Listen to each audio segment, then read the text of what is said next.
the. Does the computer have to be plugged up? Oh, sorry. All right, so let me grab the URL.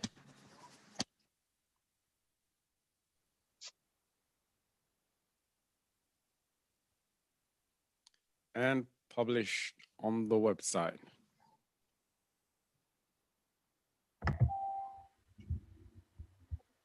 Welcome, everyone. Okay, the notification came up. All right, welcome, everyone, once again to another of our Shabbat teachings from Just a Word. And you can find us, our teachings on justaword.org, JUSTAWORD. A big dinner upstairs. And Will will you mute your mic, please? Yes. And we are also on Just a Word Radio. And our feed will be live on Just a Word TV. So whatever, wherever you want to reach us, you can reach us, all right? As we try and we strive to get the word of truth out there before it is too late. And of course, it is getting really, really, really late as the enemy cranks it up. And our people being in deception are being misled. And that is the order of the day, deception. Because the Most High will allow us to be in deception if we do not want to seek his truth. We have to get that in mind. And this is especially, our group knows this, but we have to especially emphasize it for the Cristianos. And so let's go. This is one of those studies where Most High will be totally leading.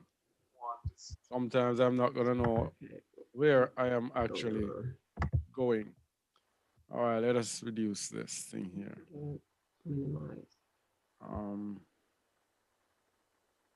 All right, 2 Thessalonians 2 verse 9. Let me get it. First, let me get the link for the website so we can post it here. Sorry for the delay.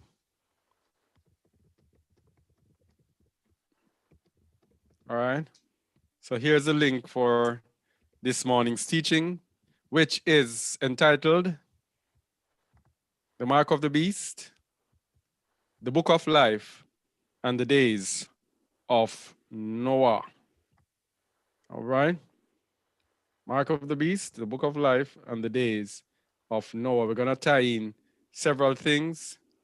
And so several things should really start making sense for some of us. And for those who have already or are already making sense of it, should give us a more solid understanding, I hope.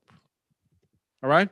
So first we have to start with the fact that the Most High will let us be in deception if we do not want to seek truth, which is why right now at this very moment, almost the entire world is being swept away by the beast, by the enemy, by the wicked, by Satan, almost the entire world, because they refuse to seek truth. All right. So the principle, 2 Thessalonians 2 verse 9. Can you read, please, Wayne? We'll try to reduce this in the meantime. Are you there?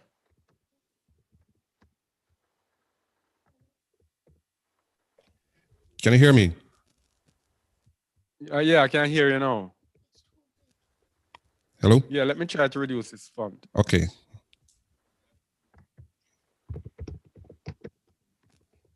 20. All right. Start from verse 9. Scroll Go down a ahead, little Wayne. bit.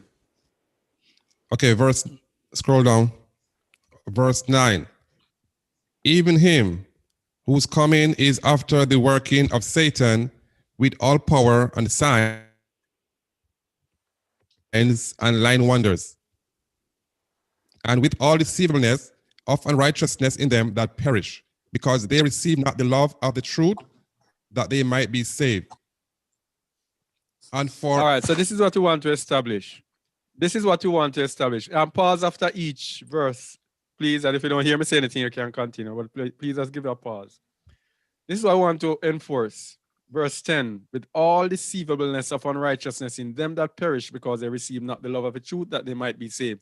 It is the truth that saves us. And if we don't crave truth, if we don't strive for truth, if we sit in religion and people are telling us truth and we refuse to look at it, then we will be allowed to perish.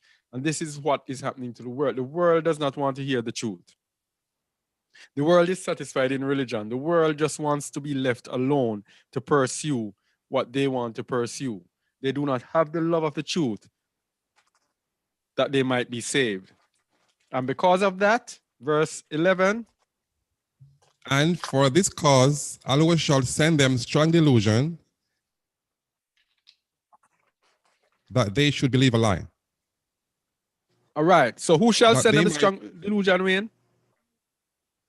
Yahuwah, Allah, the Most High. The Most High shall send them strong delusion. So if they refuse to believe the truth, if they are comfortable in the lies, the Most High himself will let them believe a lie.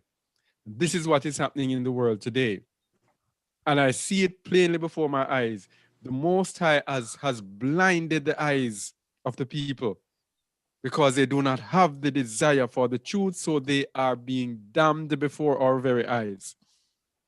Very, very sad to see. And those of us who seek truth, we are rejected, we are called different names, we are told that we are this, we are liars, we are false prophets, we are this and we are that, because we seek truth apart from the comfort zone of religion that they were taught. And verse 12 tells us again, reinforces why the Most High did it. Verse 12. That they all might be damned who believe not the truth, but had pleasure in unrighteousness. If you have pleasure in unrighteousness, if you love unrighteousness, if you do not seek truth, all right, the Most High is going to make sure that you are damned. And so for anyone who is watching this today, take heed, all right? And just want to give a backup for that. These are two popular scriptures that we must know by heart. Give a backup for that. And where is that coming from, Wayne? Isaiah, somewhere in Isaiah. Hosea 4, verse 6. Read, please. Verse 6. My people are destroyed for lack of knowledge, because thou hast rejected knowledge. All right, stop I there. will also... Stop there. My people are destroyed for lack of knowledge. Lack of knowledge destroys us. We go out there and we try to tell people, you need to seek this, you need to prove this, you need to find out this, you need to go study this, go Google this, go set up that. What do they do? Sit back, they continue. No, well, let's continue. Lacking knowledge. And because they lack knowledge, they are going to be destroyed. We tell them about this vaccine thing. Tell them what is in the vaccine. Tell them what it is about. Everybody is like, don't care. We say, go search out the ingredients. Go study the vaccine. You can find out what it is about, what it contains. Go and study the word this. Go and study that is in it. Go and study. Nobody cares. So they will be destroyed for lack of knowledge. Continue. Because thou hast. Because thou hast rejected knowledge, I will also reject thee, that Okay, thou shalt be so here is no this. priest. Here it is. Because they have rejected knowledge, they will be destroyed for lack of knowledge, and the Most High will reject them. This is what we see happening today. We see so many people predisposed, so many people blinded. I can't wait to take the vaccine, can't wait to this. The Most High has rejected them. A lot of Christians. The Most High has rejected them because they lack knowledge and they have rejected knowledge. Okay, I will also reject thee. Continue. I will also reject thee. I will also reject thee, that thou shalt be no priest to me. Seeing thou hast forgotten the law of thy Aloha, I will also forget thy children. If they were keeping Torah, they would not have been deceived. They have forgotten the law. The Most High will forget those who forget the law. And we have a whole entire religion out there of how many billion people, 2.8 billion people, who have forgotten the law of Yahuwah. And because they have forgotten the law and will not seek the knowledge, then the Most High will not only forget them, but will also forget their children. So this is a basic foundation that we want to lay, that we have an entire world today, because what we're going to look at in the end is we as believers, we have to make up our minds that the wicked will be destroyed, and along with them, with everyone, will be our friends, our neighbors, our families, our children are going to be destroyed. Now we have to have this mindset, because I don't know if you are like me. When I sit and I think, I get very, I don't like to want to say depressed, because I don't get depressed in this thing. I get very troubled in my spirit when I think about those people who are going to be pulled away in this thing. Troubles my heart. But at the end, we're going to have to see that we have to make up our minds that we can give it our best shot. We can try to reach as many people as possible. But in the end, we have to make up our minds that most people will be damned. And so we go to look at the mark of the beast. Because this thing that is happening, a lot of people are refraining from calling this the mark of the beast. I guess because they don't want to say they're adding to the word in the book of Revelation. But the funny thing about it is that there is also the plagues for those who take away from the word. So you have to rightly divide the word in order to figure out what is happening. And if 2017 Revelation 12 prophecy was fulfilled, that means Satan will be here in the earth having a very short time. Think about it. He has a very short time, and he's going to come down with what? Great wrath for the very short time. Now, for the first time in the entire world, man is being given something to inject into their arms, right? That is going to prevent them from buying and selling. And not only that, when you look at the nature of the thing that they are injecting and what it does and what they strive to achieve by it, then you realize that this could be nothing else but the mark, all right? Because they want to create robots out of us. They want to make us into transhumans. They say we are human 1.0 and we are outdated, and they need to give us an update. Now, if you agree that this creation that man, that the Most High created and said, it is good. Let me get this thing here. If you believe that this creation, that the Most High, when he created it, he said, it is good.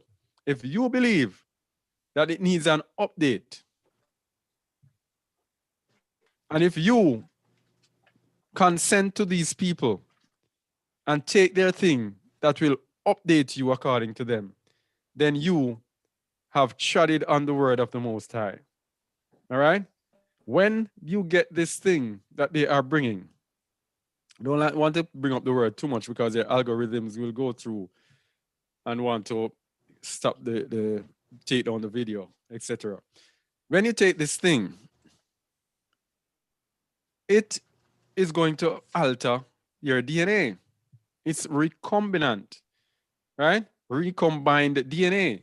Now, the Most High gave you your DNA as your basic blueprint of life. It's your basic programming that He gives to us. Now, if you consent to men to alter what the Most High called good, then you have treaded upon the Most High. This is the mark. Because when you get this, they will be able to control you, right? This is a control mechanism. Now, what else do we expect to come after this? This is so terrible. You tell me, what else will come? When else will they say again, in history, every single human being has to take something in their arm, right? And they can't buy and sell with it. But this is the time. This is the time. Because what has happened is that Satan has come down with great wrath, and Satan has devised, and his children, they have, Satan's plan is that he actually controls and takes the souls of every single human being. By you consenting to that thing, you have given him your soul. That is why it changes your DNA. Why do you think it changes your DNA? It's your soul control. And then their brain net thing where they can communicate through the brain. All of those technologies, they have high technologies that they have hidden from us that are so advanced. If you speak to people about it, they will say you're talking foolishness because it sounds like science fiction. All right? So this is how he plans to control us, and this is how he plans to take and to have our souls in his hand. When else again in this world is this going to happen? Why are we not calling it? And because the danger of not calling it the mark of the beast, this is the danger. Here's the thing. Okay, we don't think, so many people I see saying it. Well, I'm not saying it is the mark of the beast, but it is a satanic mind control. And they say all the thing about it. And they say, but if that is it, then it must be the mark of the beast. Yes? The danger of not saying it is the mark of the beast is that you're not warning people as to how dangerous it is. Because if people don't know, and if you say the mark of the beast, then people will alert because they had this thing in their minds long ago about the mark of the beast. But if you keep saying that this is dangerous, say, oh, no, it's not dangerous because some people have taken it. But if you will alert them and let them know that it's a mark of the beast, then even if it's dangerous, it's just might stop and think. There could be nothing else that is the mark of the beast. Satan is here, having a very short time, and he is going to control the minds and the hearts of the people, and he's going to create what he's creating a transhuman army. And he's using fallen angel DNA to bring us back to the days of Noah. That is why this thing is entitled The Mark of the Beast, the Book of Life, and the Days of Noah. They are going back to the days of Noah using fallen angel DNA that they can replicate over and over again. They just need one DNA. They can replicate it, right? And replicate it and put it recombine it inside the vaccine, put it inside us, and we get fallen angel DNA in our bodies. We become strong, powerful, mighty men of renown as before. When the Messiah returns, you have a whole world of transhuman mighty men to fight the Messiah. This is the entire idea of Satan. All right? And we're going to bring it out today. We did it last Tuesday, but we're going to touch pieces of it as well today. All right? So we have to call a spade a spade. We have to call it what it is. If it could be anything else, you tell me. If there could be anything else, the entire world is being given that will stop them from buying and selling, and will also separate them from the Most High. Because when you tamper with the Most High's DNA, then you have given consent to Satan, and the Most High is going to separate himself from you. That's it. Game, set, and match. It's over. When is this going to happen again? It is now. The time is now, and the time is right now. At this, as we used to say in Jamaica, this psychological moment in time. Yes, Brother this is Brian. it. Yes, Wayne.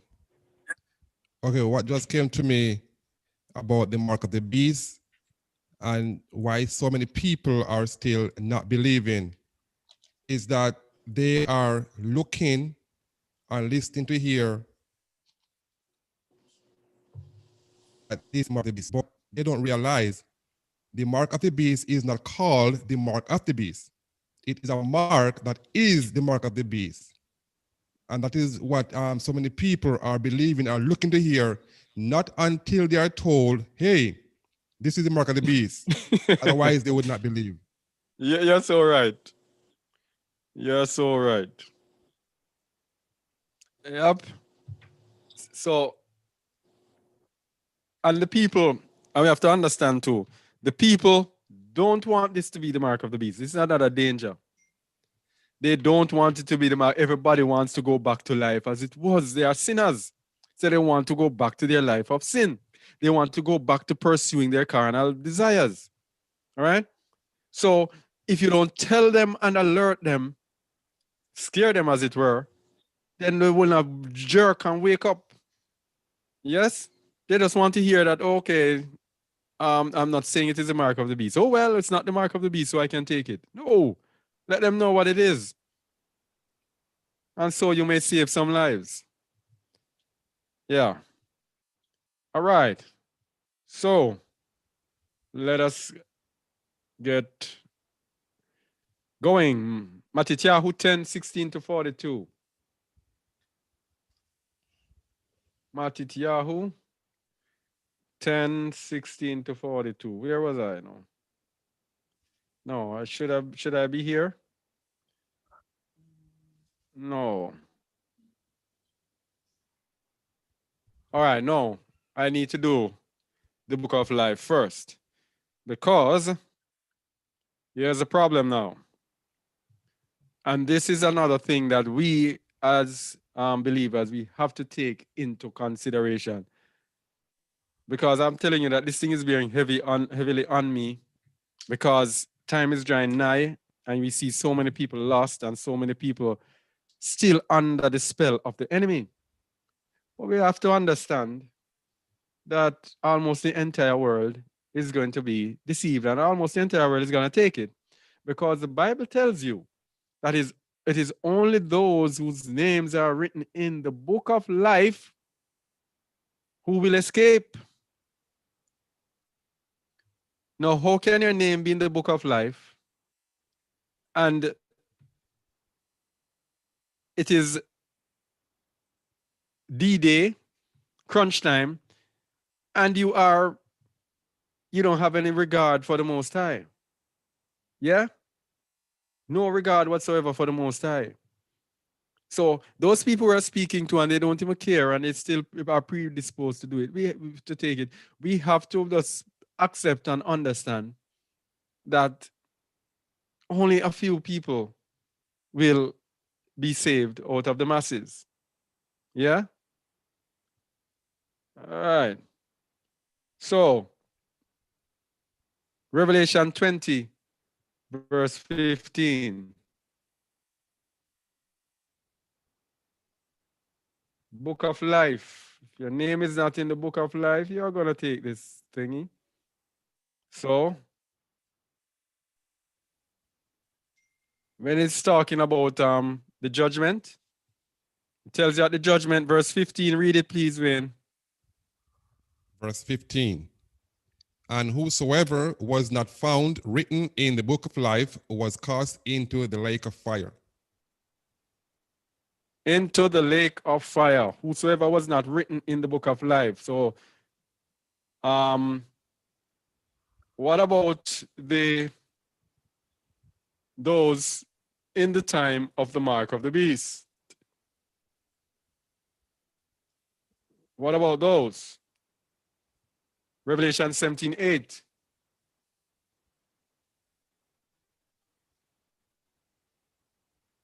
Read, please. 17:8. Can you scroll up a little bit? Okay, no, not 17. Let's go to 13:8 first. Yeah, 13:8. Scroll. Okay, 13:8.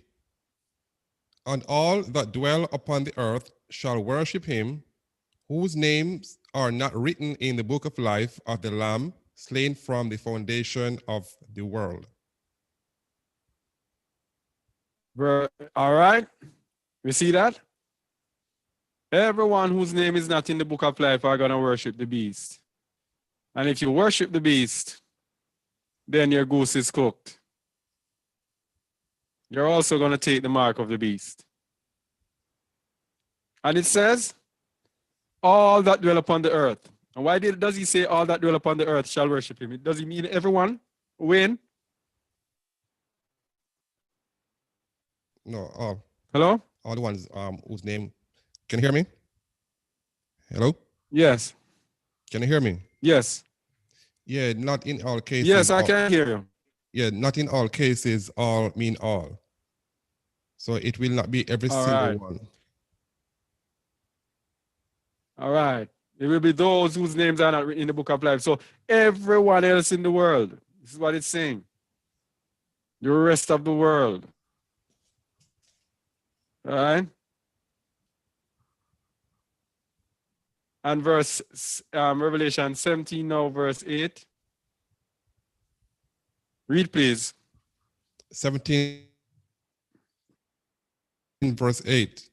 The beast that thou sawest was, and is not, and shall ascend out of the bottomless pit, and go into perdition, and they that dwell on the earth shall wonder, whose names were not written in the book of life from the foundation of the world, when they behold the beast that was, and is not, and yet is, and here is the All right. mind.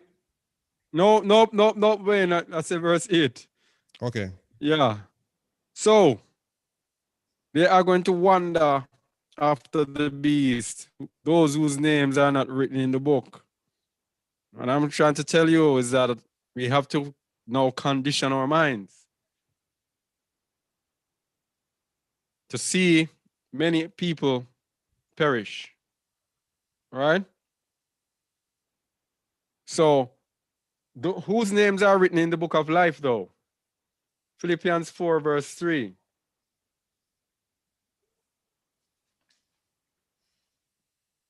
Read, please. 4 verse 3. And I entreat thee also, true yoke fellow, help those women which labored with me in the gospel, with Clement also, and with other my fellow laborers, whose names are in the book of life. All right. The fellow laborers in the good news, in the gospel, their names are written in the book of life. Fellow laborers in the gospel, their names are in the book of life. And who shall not enter into the kingdom? Revelation 21:27. Just want us to know, bear it in mind. We are ministering to people, we have to minister to them to repent. Not only say, I hope you're not taking the vaccine, minister to them to repent. Verse 27. And there shall in no wise enter into anything that defileth, neither whatsoever worketh abomination, or maketh a lie, but they which are written in the Lamb's book of life. So those who are written in the Lamb's book of life, they do not defile, they do not work abomination, they do not make a lie. All right? These are those who are written in the Lamb's book of life. These are those who will not take the mark of the beast and who will not wander after the beast and who will not worship the beast. Yep. And those who are in the Lamb's book of life will be those who follow the book of life. The book of the commandments of life. Baruch.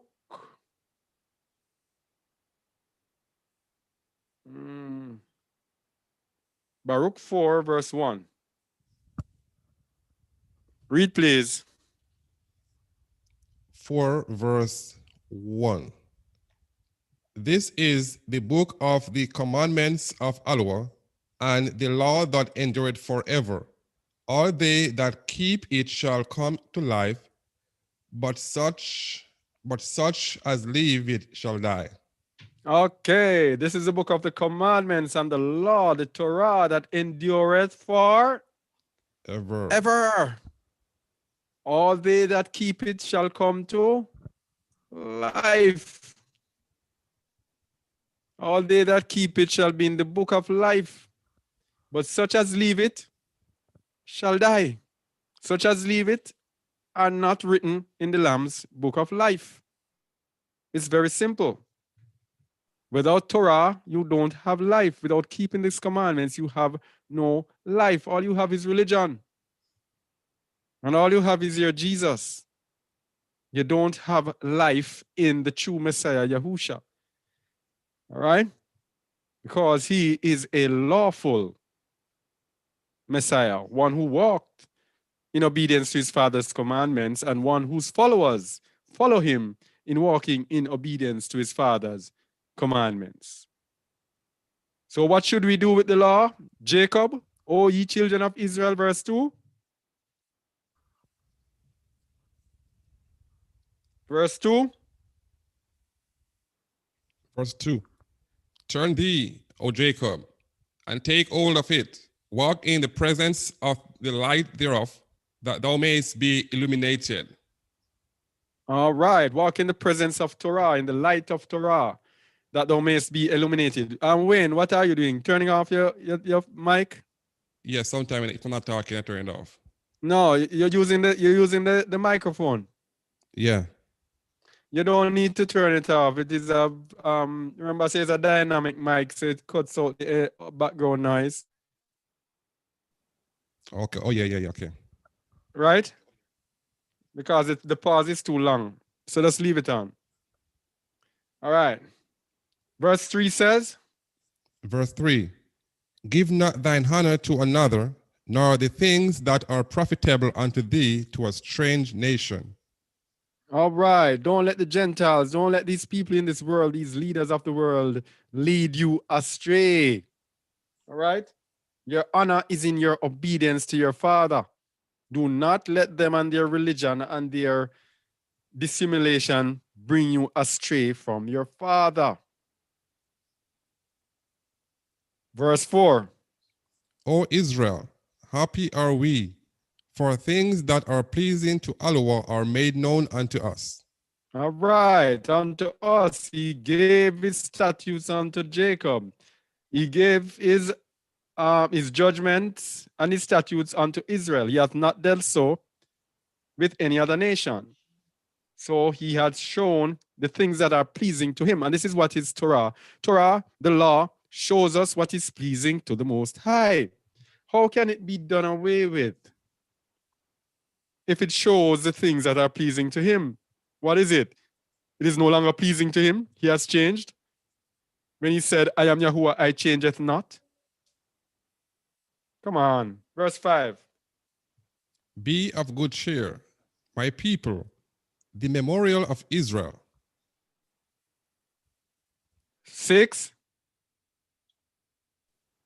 Ye were sold to the nations, Verse 6. not for your destruction. Verse 6. Can you hear me? Yes.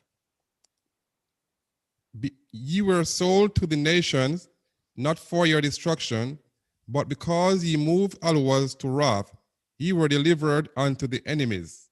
And that is why we are here at this time, at the different places where we are scattered. All right. Verse 7. For ye provoked him that made you by sacrificing unto devils and not to Allah. So this is what our foreparents did. They went into all different types of belief. And this is why people are coming into truth now, and they are actually saying, no, we should go back to the gods of our ancestors.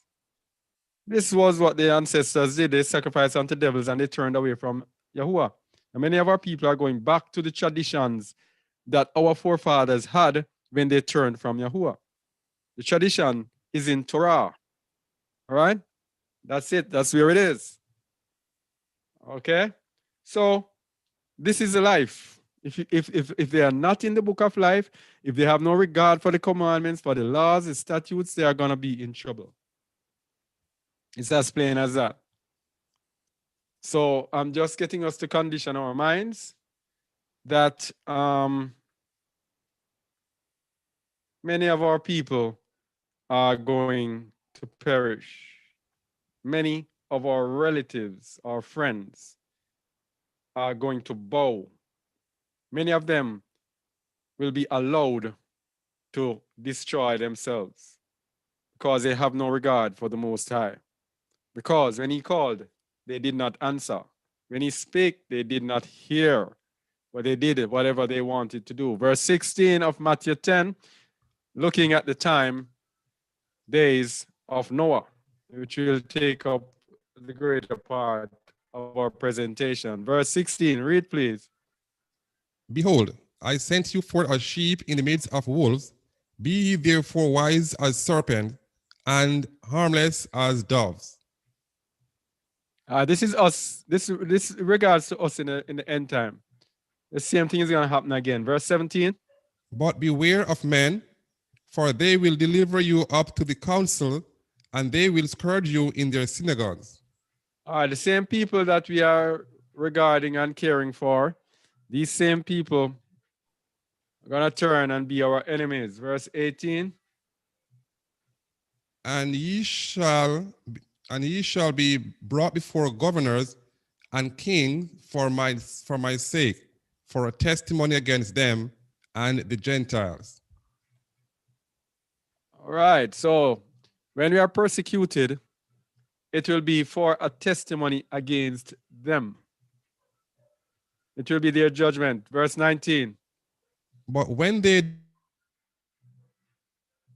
deliver you up, take no thought how or what he shall speak, for it shall be given you in that same hour what he shall speak. All right. So we don't need to rehearse anything.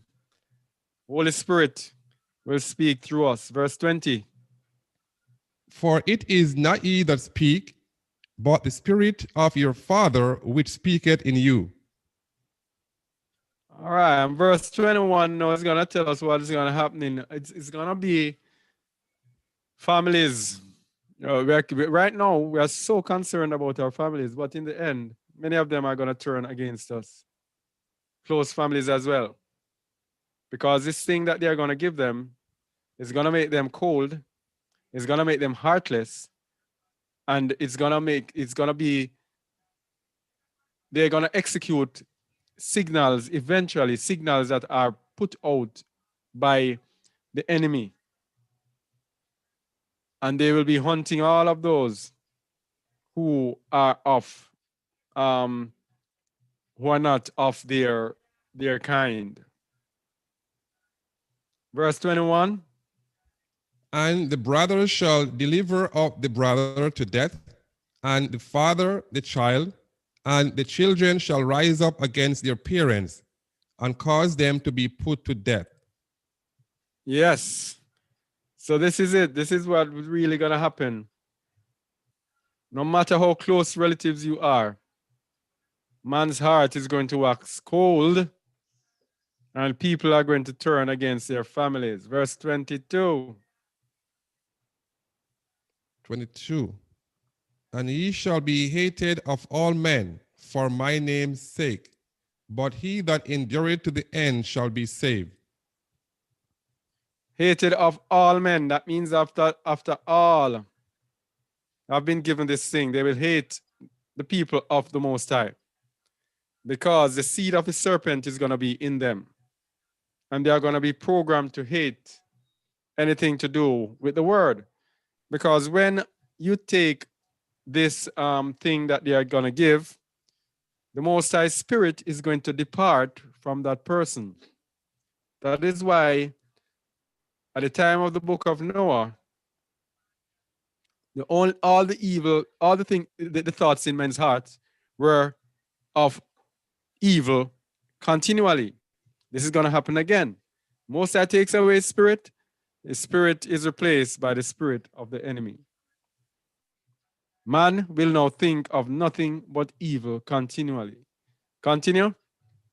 But when they persecute you in this city, flee ye into another, for verily I say unto you, ye shall not have gone over the cities of Israel till the Son of Man be come. All right, so this is very important again. Many people say that in this time of persecution, you flee into the wilderness. But he's telling them to flee from city to city, which is very important. Meaning, they will not be isolating themselves from people, but they will be fleeing amongst people. Okay, we're finished with that. Where was I? Just finished 23.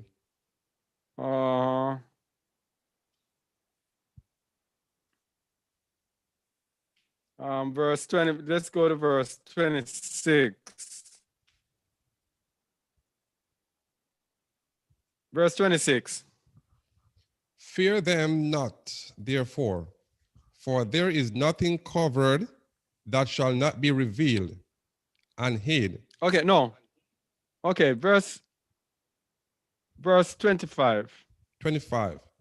Yeah. It is enough for the, hold on there. It is enough for the disciple that he be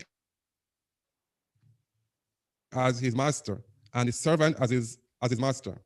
If they have called the master of the house. Hold on. This is another very important point. It is enough for the disciple that he be as his master and the servant as his master. So, just as it's the same thing with us and the Messiah, we should be as the Messiah.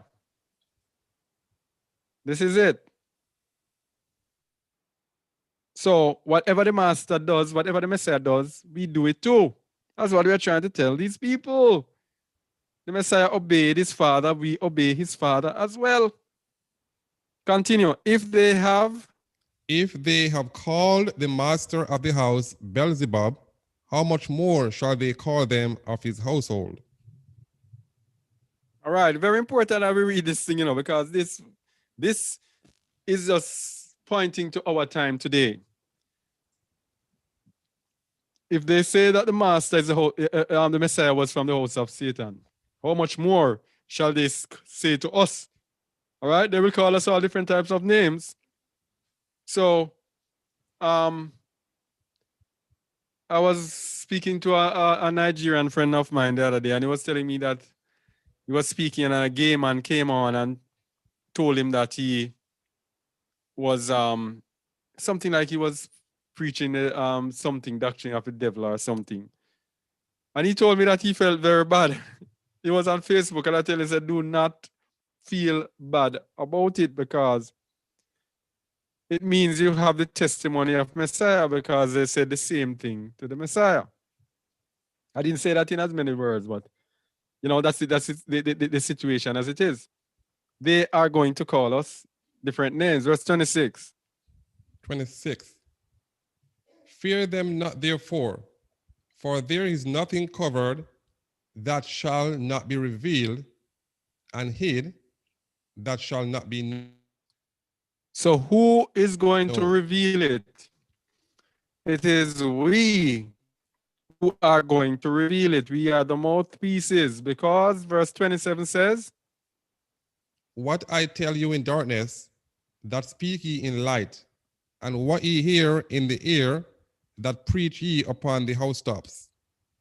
All right. So what is this saying? Whatever word we have to blast it out loud and clear. loud and clear. Continue. 29, 28. And fear not them which kill the body, but are not able to kill the soul, but rather fear him which is able to destroy both soul and body in hell. All right, so here's the competition now. A competition, within our minds. Boy, these people are, they are powerful and they're rich. 29. These Are people. not two sparrows No, sold for. No, I'm speaking. Oh. These people are rich and they're powerful. I don't want to say anything. I have to watch what I say, or else. But then there's the other side. The Most High on the other side is telling you whatever he speaks to you, must speak it out, and they all stop. And he also tells you that if he says to the sinner that they shall die, and you don't speak to him, his blood is upon your shoulder. So what do we choose? What do? We keep quiet for fear and to preserve our bodies and preserve ourselves in this life? No. If you do that, then in the life to come, then you will face the damnation for it. You will only preserve yourself now, but you'll have to face the one who is able to kill both body, destroy both body and soul in Sheol. All right? So, we have to calculate this. Verse 29. 29. Are not two sparrows sold for a farthing, and one of them shall not fall on the ground without your Father? All right. That shows the power of the Father. So what is he saying? There's the power of the Father in our lives. We are here doing the duty of the Father. We should speak without fear. All right? The Father protects us, and if he takes his protection away, it is his will. But at the end, you know that you have done the right thing, the things that please him. Verse 30. But the very hairs of your head are all numbered. Right, they are numbered. He knows the number 77 here on your head. Right? He knows everything. Verse 31. Fear ye not, therefore, ye are of more value than many sparrows. Yeah, don't have any fear. Don't have any fear. Verse 32. Whosoever therefore shall confess me before men, him will I confess also before my Father which is in heaven. You see that? So if we refrain from speaking because of fear, you will not confess your name before the Father. All right? Verse 34. 34. Think not that I am come to send peace on earth. I came not to send peace, but a sword. 35. For I am come to set a man at variance against his father, and the daughter against her mother, and the daughter-in-law against her mother-in-law. Same thing. This is going to be also more today. After people start getting this thing and they start seeing you as a threat, they're going to turn against you. And when the Most High takes away spirit from you and they hear you speaking, they don't want to hear anything. They have no regard whatsoever for the word of Yahuwah. Means nothing at all to them. Verse 36. And a man's foes shall be they of his own household. So what I'm saying here is that these last days, we have to try frantically to reach our people. Because once they pass that border, that barrier, then it is over. They will be family in name only, but they will become bitter enemies to us. Continue. He that loveth father or mother more than me is not worthy of me. And he that loveth son or daughter more than me is not worthy of me. If you have to compromise the word because of your love for any family member, they are not worthy of the Messiah. Verse 38. 38. And he that taketh not his cross and followeth after me is not worthy of me. All right, we don't use this word cross, you see, because this word was input there. This cross is a pagan instrument, it was input here. All right, better you say stick, but cross, no. And follow it after me is not. He that taketh not his stake and follow it after me is not worthy of me. If you are not willing to take up the trials and the tribulations that come, then you are not worthy of him. Now, verse 39 is very important. It says, 39. He that findeth his life shall lose it, and he that loseth his life for my sake shall find it. all right, he that findeth his life shall lose it. So in this end time now, we are seeing an entire world that is seeking to find back their life. They're trying to get back to not quote unquote normal. They are striving to get back to the system. They want to go back to their basketball games, their football games, baseball, cricket, their track and field. They want to go to the restaurants, the cinemas. They want to be able to go to the parties, the clubs. They want the children to get back to school. They want to go back to not wearing these masks. They want so many things they want to get back to. They just want to get back to normal. They want to find their life. But those that find their life shall lose it. And those of us who are willing to lose our life for his sake shall find it. So you have two sides. You have the people who are seeking their lives, and you have the other sides, his elect, who have given up on this life and are willing to go anywhere in order to stay in obedience to the Father. So they are willing to break down their lives to nothing at all to be in obedience to the Most High. These are they who shall find their life in the end. All right? So that was a precursor to Noah. Luke 17:24-33, we're going to see the last days, these times that we are in.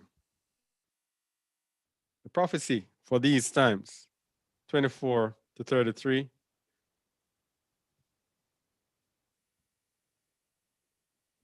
Remember, we are speaking about the mark of the beast, the book of life, and the days of Noah. Now we are touching down into the days of Noah, the prophecy first for the days of Noah.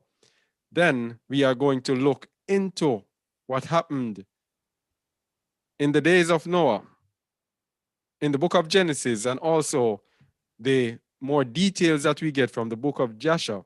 And we are going to compare them with us today, because now is the spiritual time of Noah that we have come back to. And verse Luke 17:24-33 will tell us. Yeah. Read, please. May I just say something real quick on the verse in Matthew before we go to Luke? Yeah. The section that says, who obeys who loveth father or mother more than the Most High is not worthy of him. So for some of us who might be wondering, how would I know how much I love my father on earth than the Most High? Well, the first thing we have to understand in this scripture, what is love to the Most High? And in other scriptures, he said, if you love me, keep my commandment. So if on earth, whatever your earthly father commanded to do, you do it. and what the Most High command you, you don't do it, is a clear sign that you love your earthly father more than your heavenly father. Yep. Who do you obey? Yep. That is the question. All right, so we were at Lucas 17:24. 17:24. For as the lightning that lighteneth out of the one part under heaven shineth upon the other part under heaven, so shall also the Son of Man be in his day. All right. Continue. 25. But first must he suffer many things and be rejected of this generation. All right, so he suffered many things unto his impalement and be rejected of this generation. The entire generations up to this day have rejected him. Majority of them. Majority of them prefer to serve the false substitute Messiah called Jesus Christ. Very few want to serve the lawful Messiah, Yahushua HaMashiach, the Messiah behind whom his followers obey the laws, statutes, and commandments of the Most High.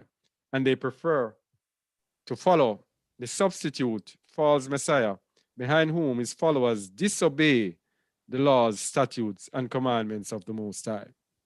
All right, so people will say, when they say to them, no, Jesus Christ is not the name of the Messiah.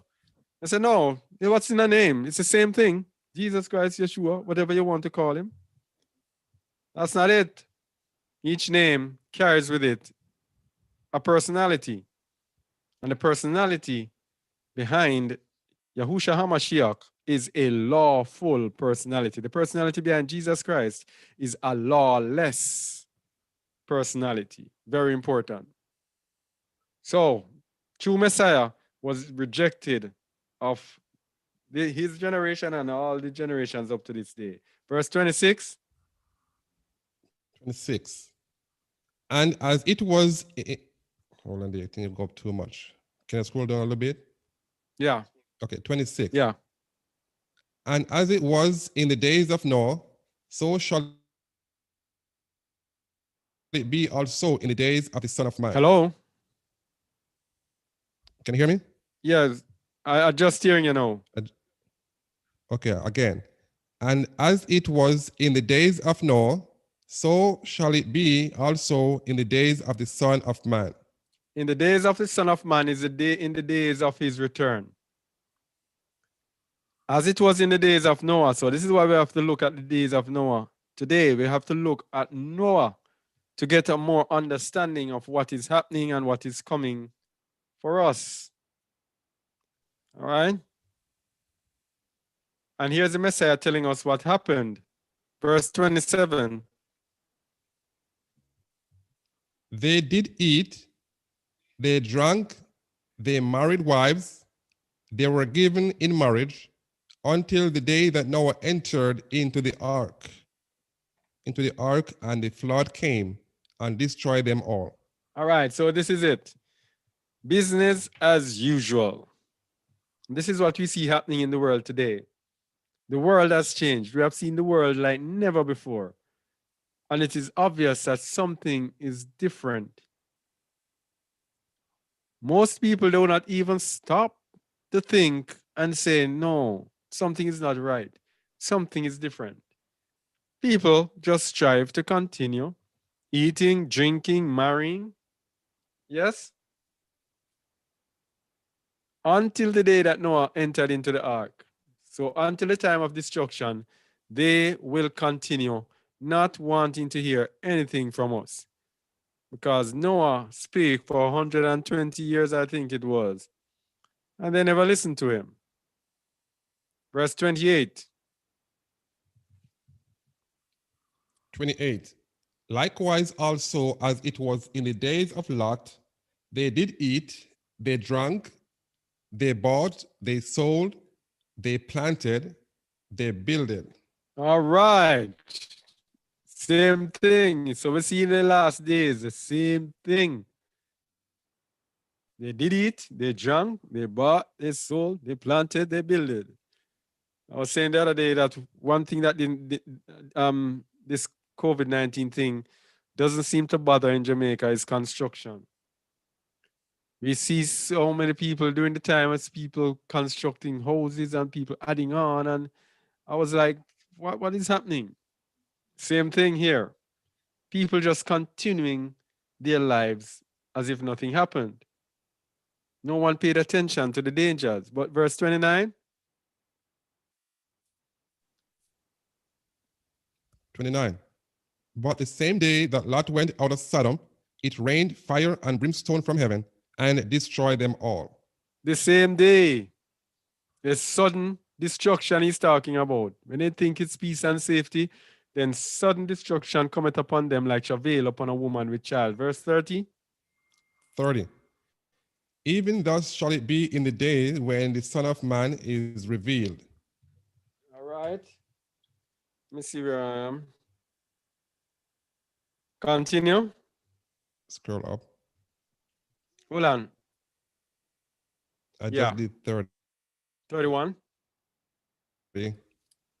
31. In that day, he which shall be upon the housetop, and his stuff is in the house, let him not come down to take it away. And he that is in the field, let him likewise not return back. Oh, what is he saying here, Wayne? Well, whatever you're doing at that point, that is it. As we say in Jamaica, what? Tantodi. Right? And then the next verse says, verse 32. Remember Lot's wife. Say it again. Remember Lot's wife? Yes. That's what he's telling us. Don't look back. Don't look back on your possessions. Don't look back on anything. Just move. Because you're saying something? No, I'm just saying, he wants us to recall what happened when Lot's wife looked back. He said it is the very same thing will happen. Exactly. Verse 33. Whosoever shall seek to save his life shall lose it, and whosoever shall lose his life shall preserve it. All right, you see it again? Very important again. Seek to save your life, you shall lose it. You have to have the whole point is you have to have no regard for your life. You have to so deny yourself that your life in this world means nothing to you. That's just about it. If you care for this life, this wicked world, then you are not worthy of the Most High. The true believers in the end time are really pilgrims, people who are willing, who just live day by day, are willing to go wherever the Spirit takes him, ready to live anywhere he can lay his head, just as if Messiah had said, the fox has his hole and the birds of the ear of their nest, but the Son of Man has nowhere to lay his head. Same thing. Those are the true believers who in the life to come will be the rulers of the nations. Opposites. All right, so it says just as in the days of Noah. So this is what we're going to look at now. We're going to look at the days of Noah. We're doing good time. The days of Noah. Well, you're going. Yeah, go ahead. Go No, ahead, I Will. mean, go ahead and look for it, but I'm gonna say something in the meantime. Yeah. We just have to remember that Satan says he wants to be like the Most High. Mm-hmm. So whatever we're seeing taking place in this world today, we cannot want to be a part of it, period. Mm-hmm. Because what he's doing, he is trying his best to be like, and we have to take note of that word like the Most High. He cannot be the Most High. So the fact that he say that, and we know that in Job, the earth is given in the hand of the wicked. Mm-hmm. Yes. So what they are doing right now are wicked things. So we cannot be a part of this world any at all. It has to be a total opposite.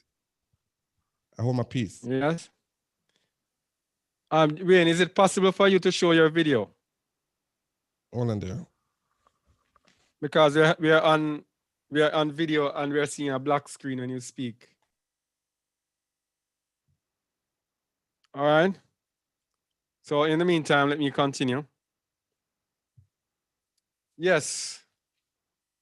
So, and what we're seeing here is that the word says, if any man be in Messiah, he's a new creature, a new creation.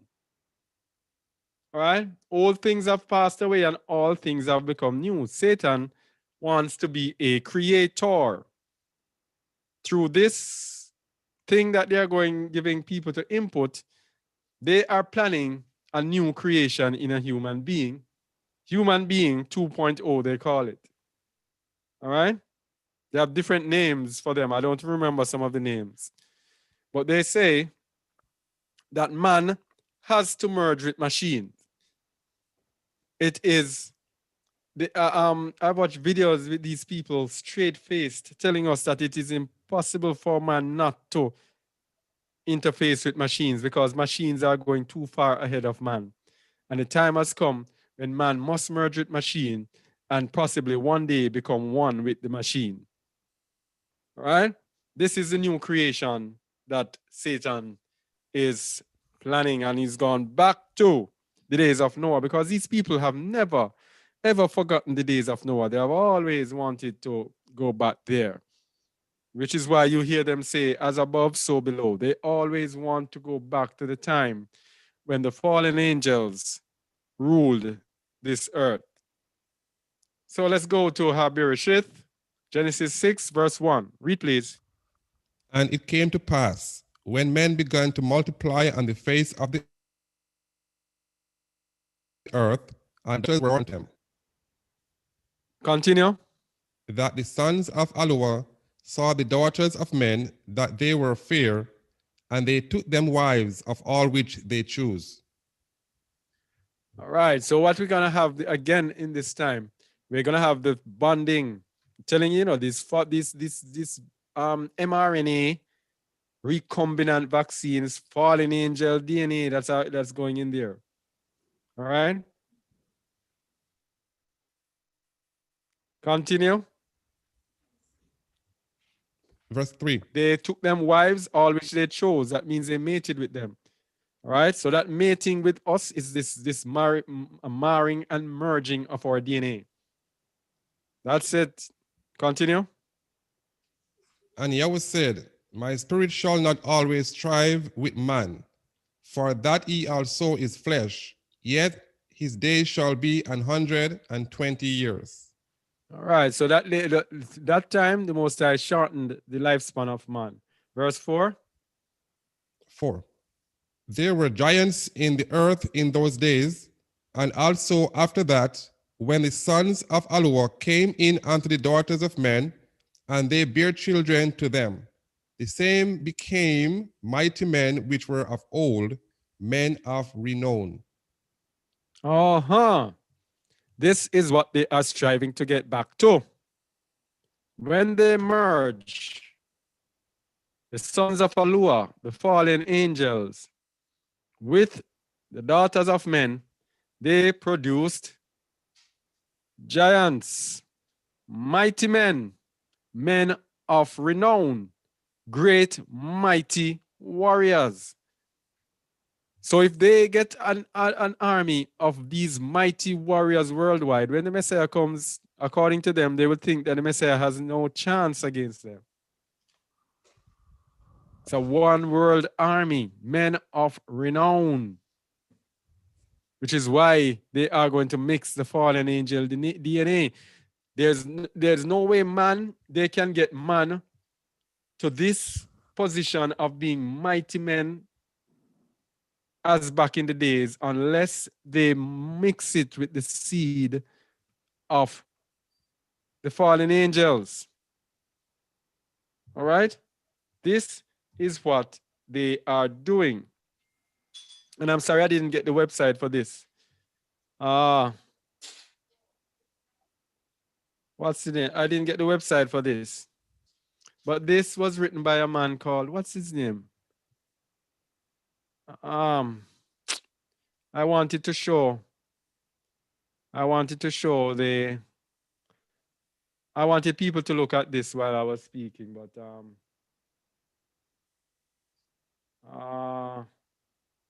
I accidentally pinned Janet. Where's Janet? Oh, remove pin. Yeah, I got it. All right. This is from, there's a video called True Legend, Holocaust of Giants. It's written by a fellow, I don't remember his name, but he has dedicated his life to studying certain things, including the history of the giants and the fallen angels, a whole lot of things. He lives in Peru. And that is what he does. A very, very famous person. I'll have to look it up. Hopefully, maybe I put it in the description of the video. And this is called Holocaust of Giants. That's a video I think he has put out, or a book. It says this is an ancient, he said an ancient conspiracy has been quietly, come on, an ancient, let me get rid of this. All right. An ancient conspiracy has been quietly burgeoning behind the bustle of the modern world. From the mounds of America to the megalithic ruins of the island of Sardinia in the Mediterranean Sea, the desiccated bones of dead giants are being systematically disentombed and secreted away to clandestine vaults for apocalyptic purposes. While occultists are attempting to harness the arcane necromancy of the Canaanites, genetic engineers are working feverishly to reconstitute the genomes of the giants and resurrect the dreaded race of the Rephaim in the earth. This is what they want to do. This is what they are doing with their thingy. Fallen angel DNA. We have no idea what is coming on this earth. So like science fiction sounds weird. We have no idea. So this thingy that they are giving us, this vac that they are giving us, they tell us that it is of recombinant DNA. So let us look to the Encyclopedia Britannica. I should have looked for this before.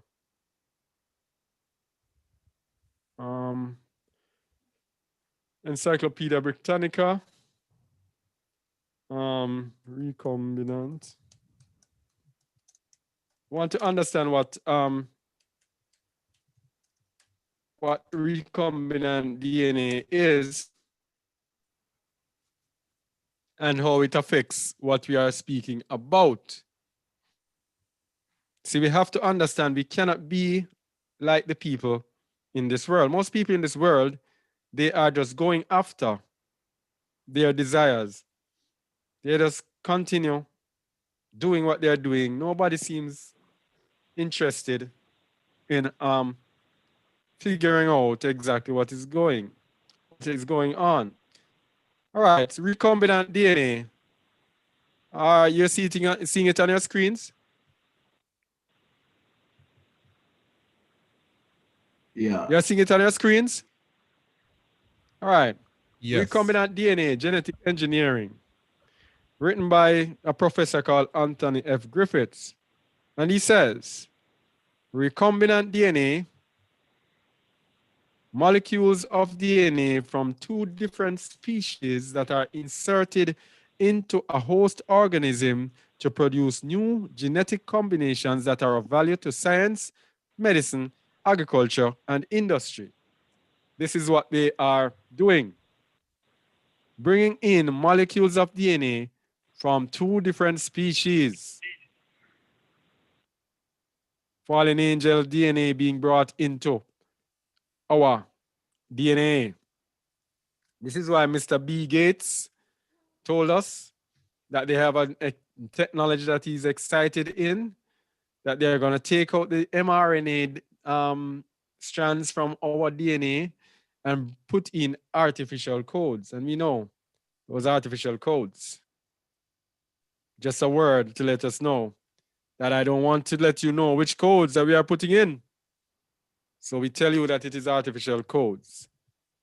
All right. So Wayne, you can continue reading this summary, please, since the focus. Since the focus of all genetics is the gene, the fundamental goal of laboratory genetics is to isolate, characterize, and manipulate genes. And do what? Manipulate. All right. So are you sure you want to take something that allows man to manipulate your genes? Now, this doesn't make, but this is really the mark of the beast. How can people see these things and people still be willing to take this thing? Must be blinded. Must be being led to their destruction. Continue. Although it is relatively easy to isolate a sample of DNA from a collection of cells, and genes within this DNA sample can be compared to finding a needle in a haystack. Consider the fact that each human cell contains approximately 2 meters or 6 feet of DNA. Therefore, a small tissue. When you reach to the full stop, you pause. I'm flowing to the other one. You cannot stop and go to the other one. So, for example, consider the fact that each human cell contains approximately 2 meters, 6 feet of DNA. Therefore, a small tissue sample will contain many kilometers of DNA. Continue. However, recombinant DNA technology has made it possible to isolate one gene or any other segment of DNA, enabling researchers to determine its nucleotide sequence, study its transcripts, mutate in its higher species, and reinsert the modified sequence into a living organism. Oh, you see that? Enabling researchers to determine its nucleotide sequence. They study the sequence, right? Study the transcripts and mutate it, change it in highly specific ways and reinsert the modified sequence into a living organism. Reinsert, so they insert. They have found ways to insert these fallen angel DNAs into us. Yes? And they only need one sample of the DNA from one of the giants. That is all they need, you know. One sample of the DNA, and then they can clone it. Let's go into DNA cloning. My people are destroyed for lack of knowledge because you seek not knowledge. We have to seek knowledge to understand the enemy because they are smart.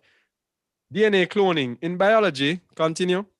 In biology, a clone is a group of individual cells or organisms descended from one progenitor.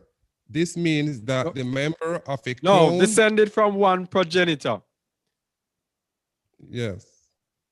This means you only need one source.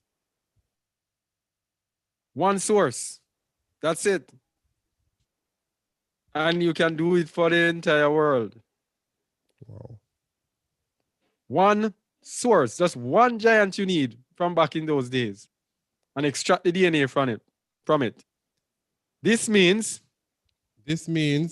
that the member of a clone are genetically identical because cells replication produces identical daughter cells each time. All right. Each time. you clone the cell, it produces identical daughters. Oh boy. The use of the word clone. The use of the word clone has been extended to recombinant DNA technology, which has provided scientists with the ability to produce many copies of a single fragment of DNA, Such as creating identical copies, such as a gene creating identical copies that constitute a DNA clone. All right. That constitute a DNA clone. Drop your voice at the top and pause. It's gonna get confusing because you're gonna have sentences flowing into sentences when there should be a pause. All right. So this is it. One single fragment of DNA, and they can make many copies of it. That is what they're doing with this thing. This is what they are doing with this thing. That is why they're not telling you about any cure, any natural cure. They don't tell you to go and drink this and that. All they tell you, put on a mask and wait on a vaccine. They do not tell you about go out and exercise and take sun, because sunlight makes your body, builds up your immune system and helps prevent sickness. No, they say stay inside, put on your mask, wait on a vaccine. All right? Nothing at all they tell you to build up your immune system. Nothing medically, nothing at all they tell you. Put on your mask and wait until we get a vaccine. Because they have these things prepared.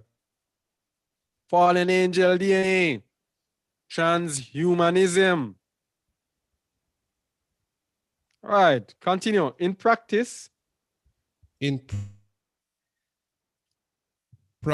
the procedure is carried out by inserting a DNA fragment into a small DNA molecule and then allowing this molecule to replicate inside a simple living cell, such as a bacterium. The small replication molecule is called a DNA vector or carrier. The most commonly used vector are plasmid or circular DNA molecule that originate from bacteria, viruses, and yeast cells. Plasmids are not a part of the main cellular. Plasmid are not a part of the main cellular genome, but they can carry genes that provide the host cells with useful properties, such as drug resistance, mating ability, and toxin production. They are small enough to be conveniently manipulated experimentally, and furthermore, they will carry extra DNA that is spliced into them. All right, enough of that.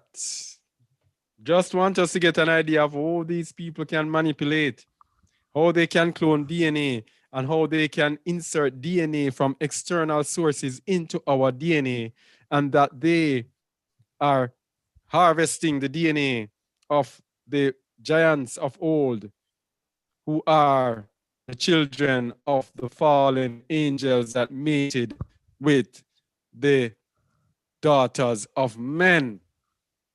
So this that they are bringing here is bringing us back to the days of Noah, back when the sons of Alua mated with the daughters of men and they produced giants, mighty men of old. All right? So verse 5 now says,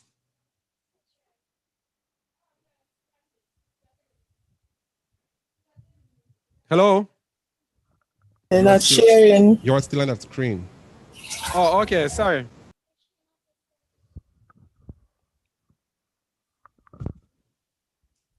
Verse 5. Verse 5. And Alua saw that the wickedness of man was great in the earth, and that every imagination of the thoughts of his heart was only evil continually. So this is what happened when the fallen angels were here, and this is what is going to happen again after everybody takes this thingy and it starts to take effect. It will take a time before it is replicated and starts taking effect inside our system. And when they start turning you on to that central computer and starting manipulating you, because I expect a year, 2 years to pass, and everything will look fine with the vac that they give. This is gonna be the deception. It's gonna look oh so fine. Everybody's gonna look nice and healthy, and everybody is gonna say, "Hey, what are you people talking about?" Yeah, this is what I expect. What are you people talking about? And then those who are on the corner who are saying, "I will have to see, let them see them take it first before I take it." They are gonna be convinced when they see the results, and they too are going to be carried away. But then these people now are going to switch them on, and then the problem starts. Yes? So that time, the imagination of their hearts will be only evil continually. All right? So if we think we have seen evil yet on this earth, if we think we have seen wickedness yet, we haven't seen even a quarter, half of what is to come. Not even the smoke we have seen as yet. When the thoughts of the imagination of every man in the earth is only evil. Everywhere you go, people just evil, evil. They are thinking continually how to do evil. What evil should I do today? Verse 6. And it repented, hold on there. And it repented Yahweh that he had made man on earth, and it grieved him at his heart. All right. He became sorry that he made man. So why did I make these people?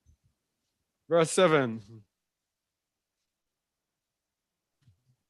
And Yahweh said, I will destroy man whom I have created from the face of the earth, both man and beast, and the creeping things, and the fowls of the air, for it repented me that I have made them. All right. So here's the thing. He was sorry that he made them and he was going to destroy them. Now in our time, remember as in the days of Noah, he's going to destroy the sinners, but his elect shall be saved. His elect shall be saved. Matthew 24, 29. After all of this is past, verse 29. Immediately after the tribulation of those days shall the sun be darkened, and the moon shall not give her light, and the stars shall fall from heaven, and the powers of the heavens shall All right. be shaken. So we're going to have great celestial disturbances, great wonders in the heavens. All right. Some people says you must not look at the signs. Yes. A whole lot of signs the Bible points to happening in the heavens. And verse 30 says, And then shall appear the sign of the Son of Man in heaven, and then shall all the tribes of the earth mourn, and they shall see the Son of Man coming in the clouds of heaven with power and great glory. and verse 31. And he shall send his angels with a great sound of a trumpet, and they shall gather together his elect from the four winds, from one end of heaven to the other. All right. Gather his elect. His elect will be protected. Zephaniah 2, verse 3.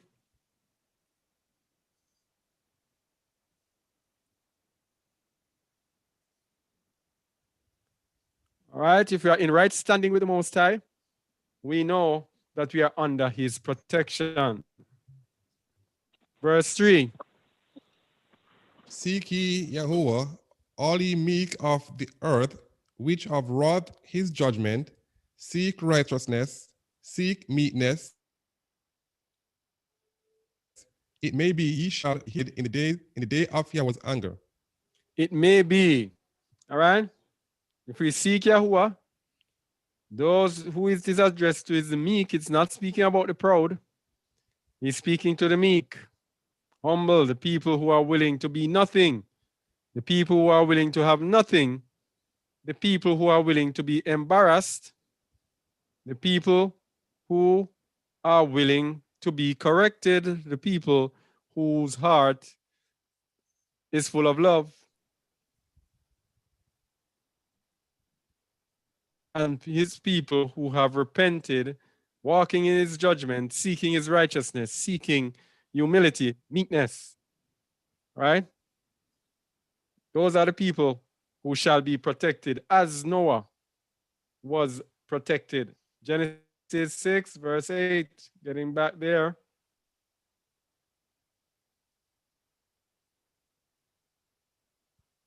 Verse 8. Scroll up. Verse 8. But Noah found grace in the eyes of Yahweh. All right, so Noah found grace. He repented him that he had made man.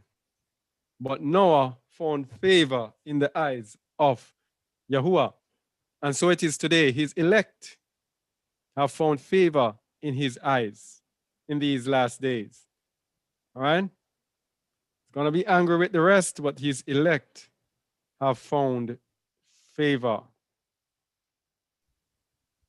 Continue. 9. Verse These 9 are the is it? generations of Noah. 9. These are the generations of Noah. Noah was a just man and perfect in his generation, and Noah walked with Yahweh. All right, so these are the elect today, the saints, not those in religion, not those at this time who are struggling. It is those whose hearts are sold out. Noah was a just man and perfect in his generations, perfect among his peers. All right? And Noah walked with Yahweh.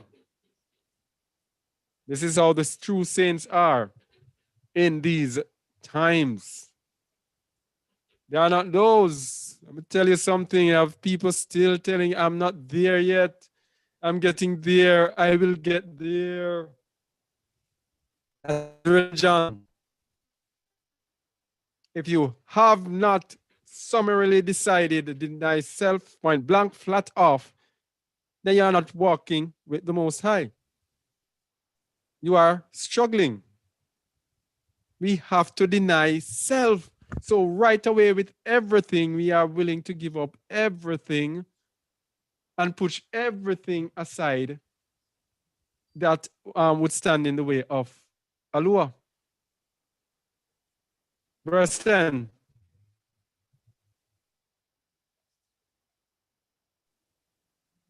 Hey, Wayne, taking too And Noah long, begot man. 3 sons, Shem. I don't know if there's a delay. I mean, I start just after you say verse 10. I don't know. Okay, so there's a delay, it seems. Sorry about that. Yeah, continue. And Noah begot 3 sons, Shem, Ham, and Japheth. Continue. The earth also was corrupt before Yahweh, and the earth was filled with violence. And this is what is going to be coming to this earth. There's going to be corrupt nations fighting against nations, ethnicities against ethnicities, people against people, neighbors against neighbors, families against families. All right? This is what is coming. These things tell us exactly what we are to expect within the next few years. Verse 12. And Yahweh looked up on the earth, and behold, it was corrupt, for all flesh had corrupted his ways upon the earth. Oh, okay. I should have gone to Matthew 24. Let me go to Matthew 24, 7 to 13. Before I did that.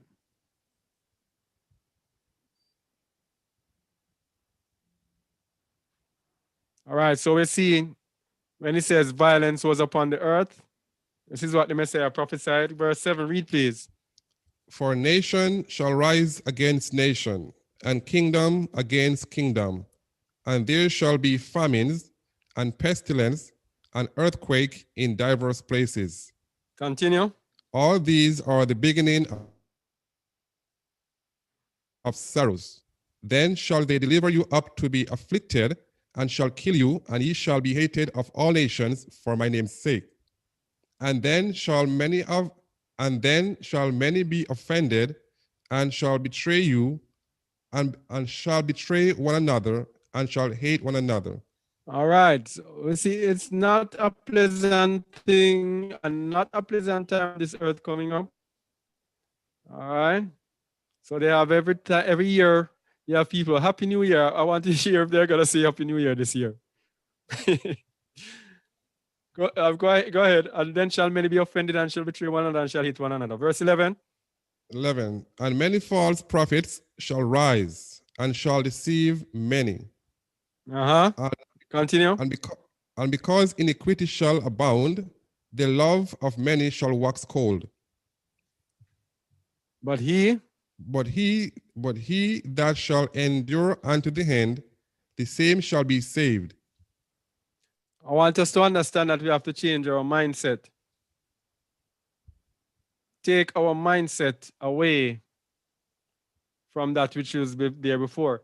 Let's go to 2 Ezra 6 to get another viewpoint of Ezra prophesying about what will be coming at the time of the Messiah.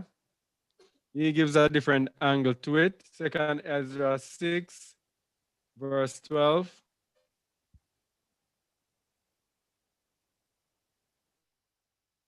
So Ezra was asking the angel to show him, I think it was a vision that he got. Read verse 12, please. I beseech thee, shew thy servant the end of thy tokens, whereof thou showedest me part the last night. Go ahead. So he answered and said unto me, stand up upon thy feet, and hear a mighty sounding voice. And it shall be as it were a great motion, but the place where thou standest shall not be moved. Continue. And therefore, when it spaketh, be not afraid, for the word is of the end, and the foundation of the earth is understood. What the angel was telling him, that because he's speaking of the time of the end, the earth itself is going to understand and the earth is going to react. So, verse 16. And why? Because the speech of these things trembleth and is moved, for it knoweth that the end of these things must be changed. Mm-hmm. And it happened that when I had heard it, I stood up upon my feet and hearkened, and behold, there was a voice that spake, and the sound of it was like the sound of many waters. Mm-hmm. That sounds familiar. And it said, Book of Revelation. And it said, behold, the days come that I will begin to draw nigh and to visit them that dwell upon the earth. Uh-huh. And I will begin to make inquisition of them.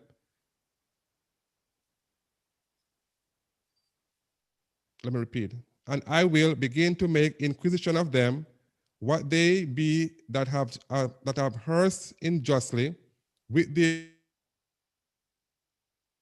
unrighteousness, and when the affliction of sin shall be fulfilled. All right. So what Ezra is telling us, he's telling us that everything that is happening, it is all about Israel. It's all about the return of the children of Israel into power. So everything that is happening nowadays, everything, it's about selecting the remnant of Israel for the restoration of Zion, for the restoration of the children of Israel. That's it. Verse 20. And when the world that shall begin to vanish away, hold on there.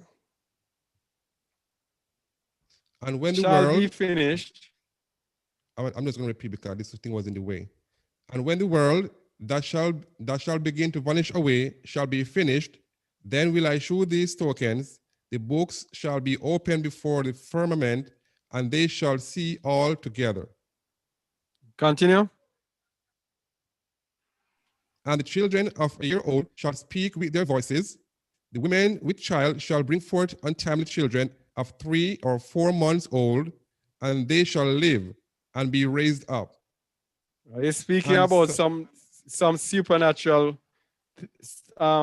signs that are going to happen before the Messiah returns. Verse 22. And suddenly shall the sown places appear unsown, the full storehouses shall suddenly be found empty. And the trumpet shall give a sound, which when every man heareth, they shall be suddenly afraid. All right. And at that time, Scroll up. 24. 24. And at that time shall friends fight one against another like enemies, and the earth shall stand in fear with those that dwell therein. The springs of the fountain shall stand still, and in 3 hours they shall not run. All right. So everybody, people are going to be fighting against one another. Friends shall be fighting against one another like enemies. All right. Consistent with the Messiah said, nations fighting against nations.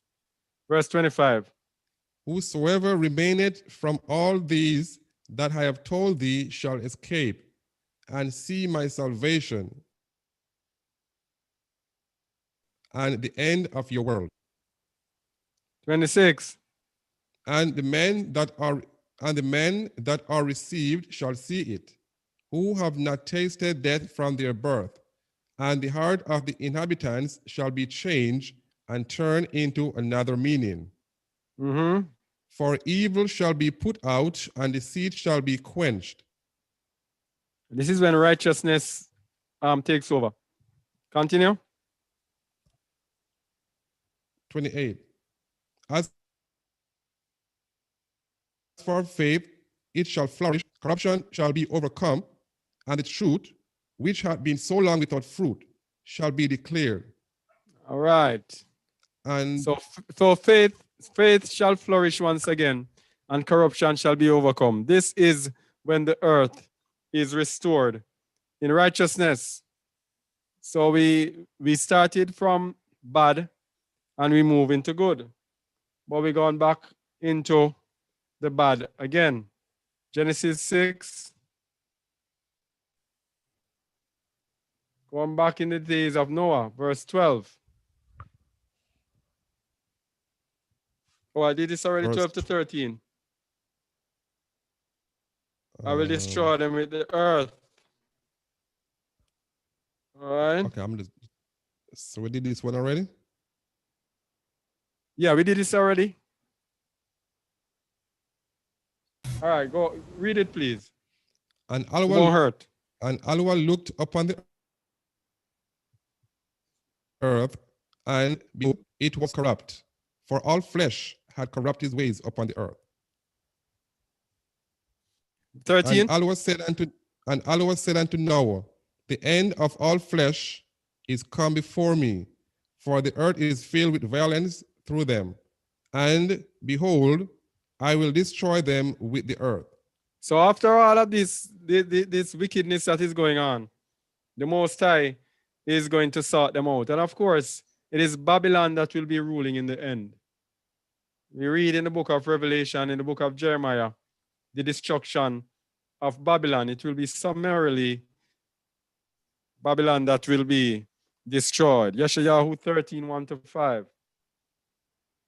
Look at the destruction that is prophesied in the end.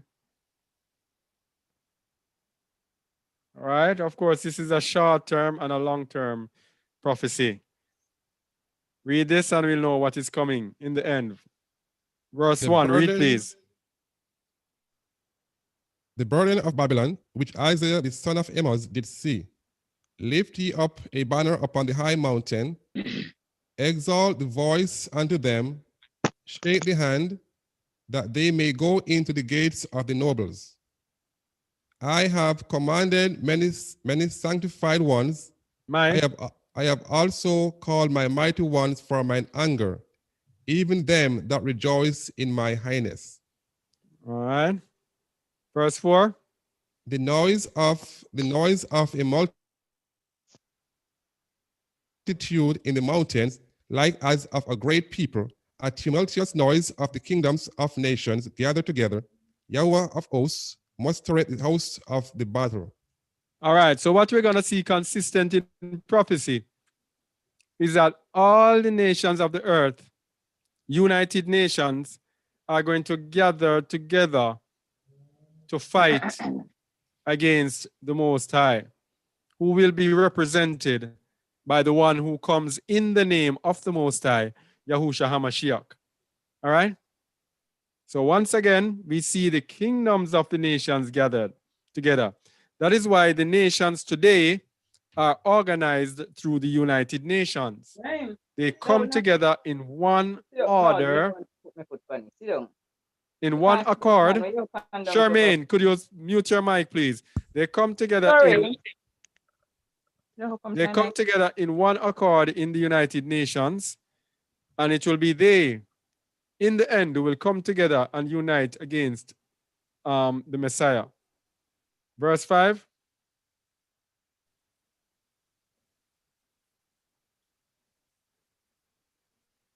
Verse 5. Verse 5. They come from a far country, from the end of heaven, even Yahweh, and the weapons of his indignation to destroy the whole land. Howl ye, for the day of Yahweh is at hand. It shall come as a destruction from the Almighty. All right, so when these nations amass themselves against the Messiah, that will be the day of Yahuwah. The destruction is going to come upon them. 2 Peter 3, 2-14.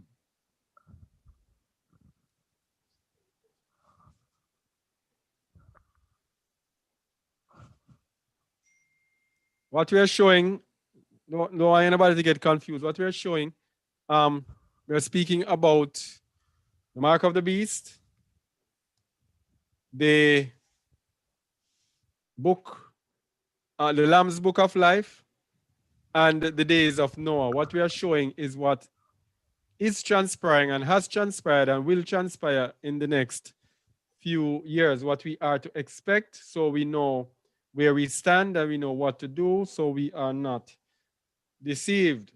All right?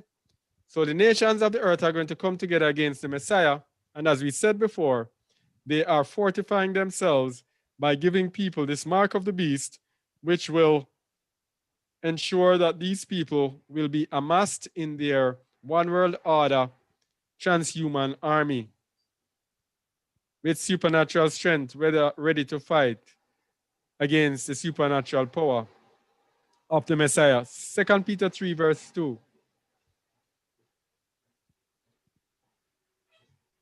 Read from verse 1, please. Verse 1. The second epistle, beloved, I now write unto you, in both which I stir up your pure minds by way of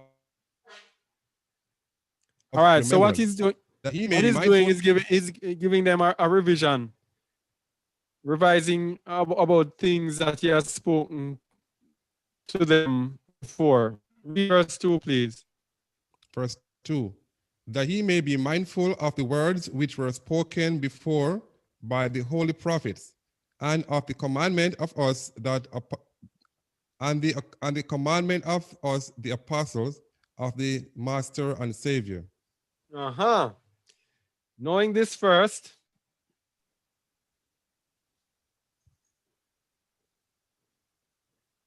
verse 3. Knowing this first, that there shall come in the last days scoffers, walking after their own lust, And saying, where is the promise of his coming? For since the fathers fell asleep, all things continue as they were from the beginning of the creation. all right, so there are going to be people, this is what we see happening today. There are people who just cannot believe that we are at the end of the book, that this is actually the mark of the beast, and that the life as we know it is up and is now left up to a choice of whom are we going to follow. All right? Scoffers. And they say, we have been hearing from we were born, we have been hearing about mark of the beast. Yeah? Continue.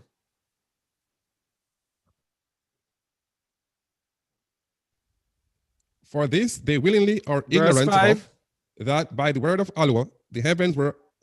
Can you hear me? Yes. Can you hear me? Yes. For this they willingly are ignorant of that by the word of Allah the heavens were of old, and the earth standing out of the water and in the water. Continue.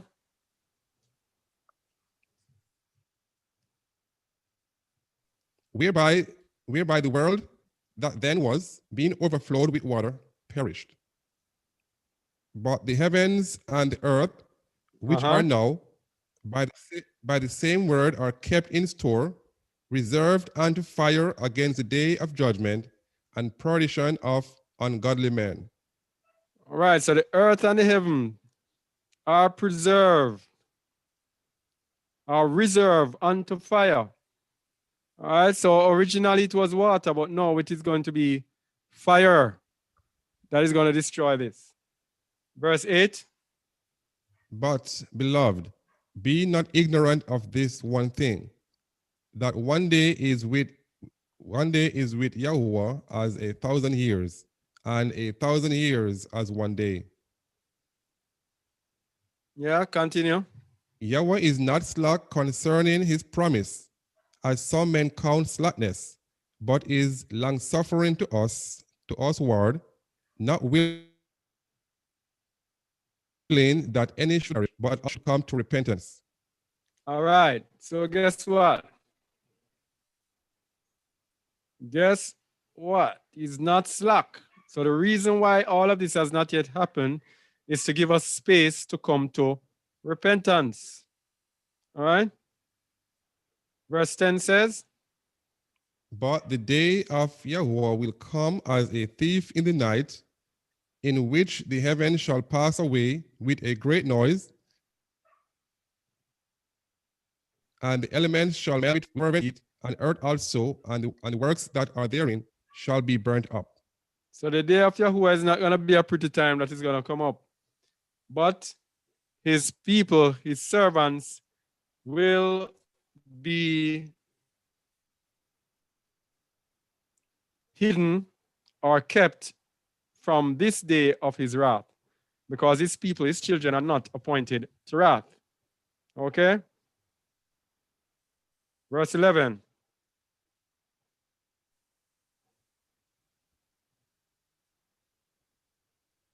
Verse 11. 11. Seeing then that all these things shall be dissolved, what manner of persons ought he to be in all holy conversation and godliness? Verse 12. Looking for and hasting unto the coming of the day of Allah, wherein the heavens being on fire shall be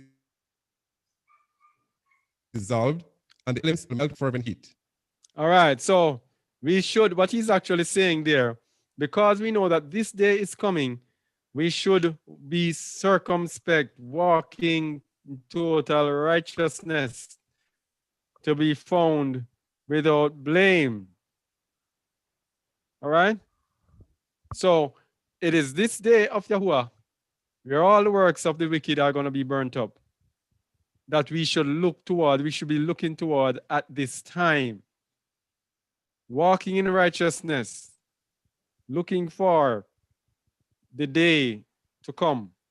Verse 13 says, Nevertheless, we, according to his promise, look for new heavens and a new earth, wherein dwelleth righteousness. So after the day of Yahuwah, this is what is coming. After the nations of the earth come together and fight against the Messiah, these things will happen and the world will be restored. So, as we said before, the nations of the earth, including the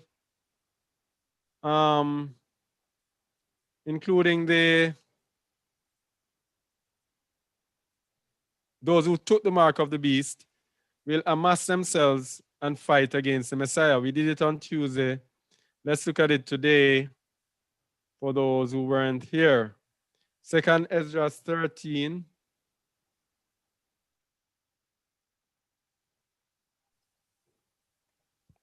Second Ezra 13, 1 to 11. Read, please. And it came to pass after 7 days, I dreamed a dream by night. And lo, there arose a wind from the sea that it moved all the waves thereof. And all right, let's get to the timeline. Ezra was in the days of Babylon, in the days of Jeremiah, etc. All right? He was a priest in Babylon with the children of Israel. So he was getting dreams here about the time of the Messiah. Verse 3. Verse 3. And I beheld, and lo, that man walked strong with the thousands of heaven, and when he turned his countenance to look, all the things trembled that were seen under him. All right, and, that's the power. And when, that's the power of the Messiah. Verse 4. 4. And whensoever the voice went out of his mouth, all they burned that heard his voice, like as the earth faileth when it feeleth the fire. Wow. Verse 5. And after this I beheld, and lo, there was gathered together a multitude of men out of numbers from the four winds of the heavens to subdue the man that came out of the sea. But all right, I beheld, so this is the United Nations once again. Here's another account of them. A multitude of men out of number from the four winds of heaven, United Nations, everybody in this world, small and great, rich and poor, free and bond. All right? They came together to subdue the Messiah.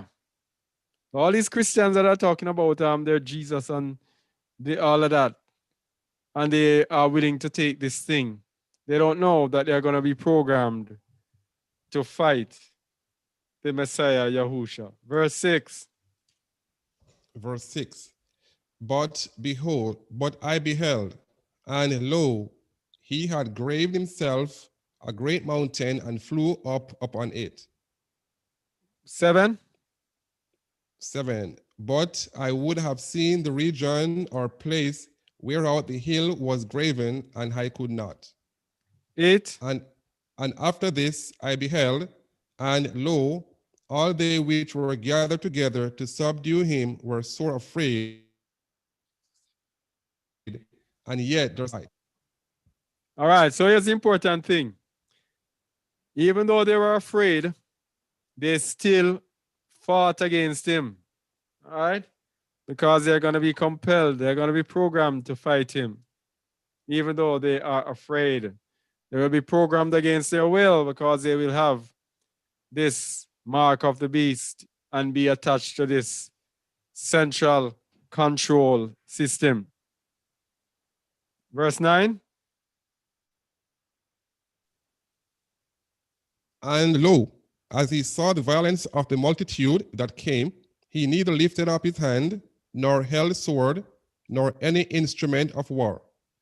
But only I saw that he sent out of his mouth as it had been blast of fire, and out of his lips a flaming breath, and out of his tongue he cast out sparks and tempest. Uh-huh. This matches up with what is in the book of Revelation. Verse 11. 11.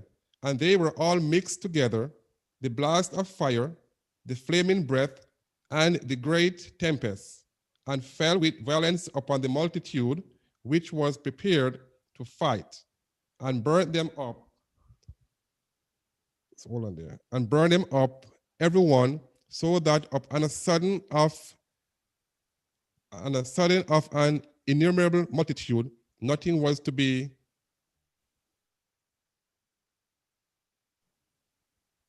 It just lose me. Yeah. Let me start from, so that upon a sudden of an innumerable multitude, nothing was to be perceived, but only dust and smell of smoke. When I saw this, I was afraid. All right. So this was the destruction of the wicked. All right. And we can go to Revelation 19:7 for confirmation of this. 9:12, I think. Verse 11, read please. What we are going to see here is the same similar account that was in the book of Esdras that tells us that the Mashiach is going to battle the nations of the earth, and among them will be those who took the mark of the beast. Read from verse 11, please. 11. And I saw heaven opened, and behold, a white horse, and he that sat upon him was called Faithful and True, and in righteousness he doth judge and make war. Uh-huh. His eyes were as a flame of fire, and on his head were many crowns, and he had a name written that no man knew but he himself. All right. And 13.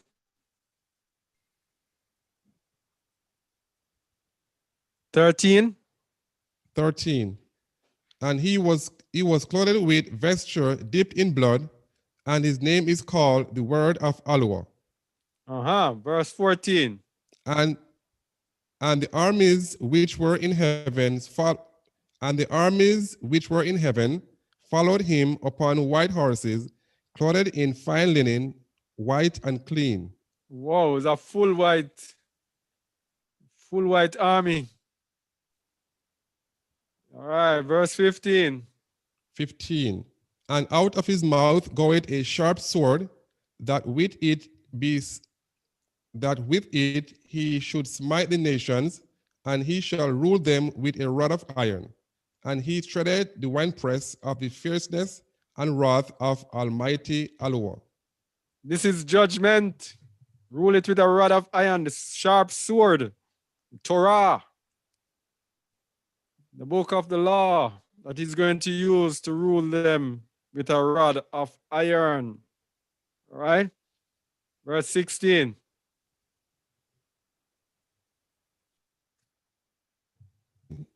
And he had on his vesture and on his thigh a name written, King of Kings and Master of Masters. 17.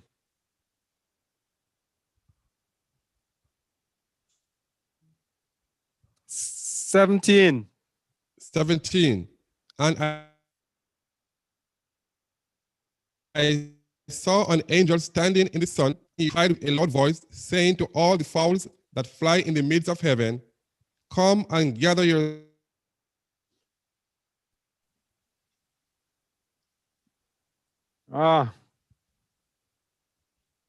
What's happening here? Let me read it. Am I off? Am I still on? Yes. Yes, we can hear Yeah, but you.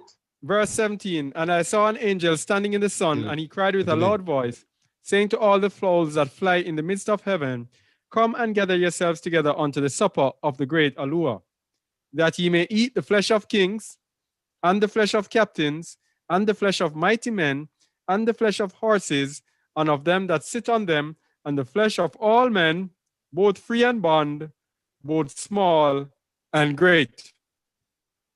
Here we have it. All men, bond and free, small and great. These are those who took the mark of the beast.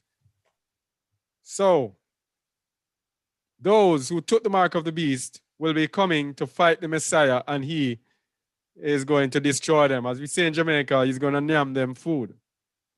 All right. Verse 19. You ready, Wayne? 19. And, yeah, can you hear me? Yeah. Can you hear me? Yeah. 19. And I saw the beast, and I saw the beast and the king of the earth and their armies gathered together to make war against him that sat on the horse and against his army. Once again, the kings of the earth and their armies, the United Nation, bolstered by all men, small and great, rich and free, poor and bond, rich and poor, free and bond, come together to war against the Mashiach. That is why these people are giving us this thing, to make us into transhumans, to make us strong enough for this great army that is going to fight the Mashiach. That's it. You take it, you are going to be a member of their army, only to be destroyed. Verse 20. Verse 20. And the beast was taken, and with him the false prophet that wrought miracle before him, with which he deceived them that had received the mark of the beast,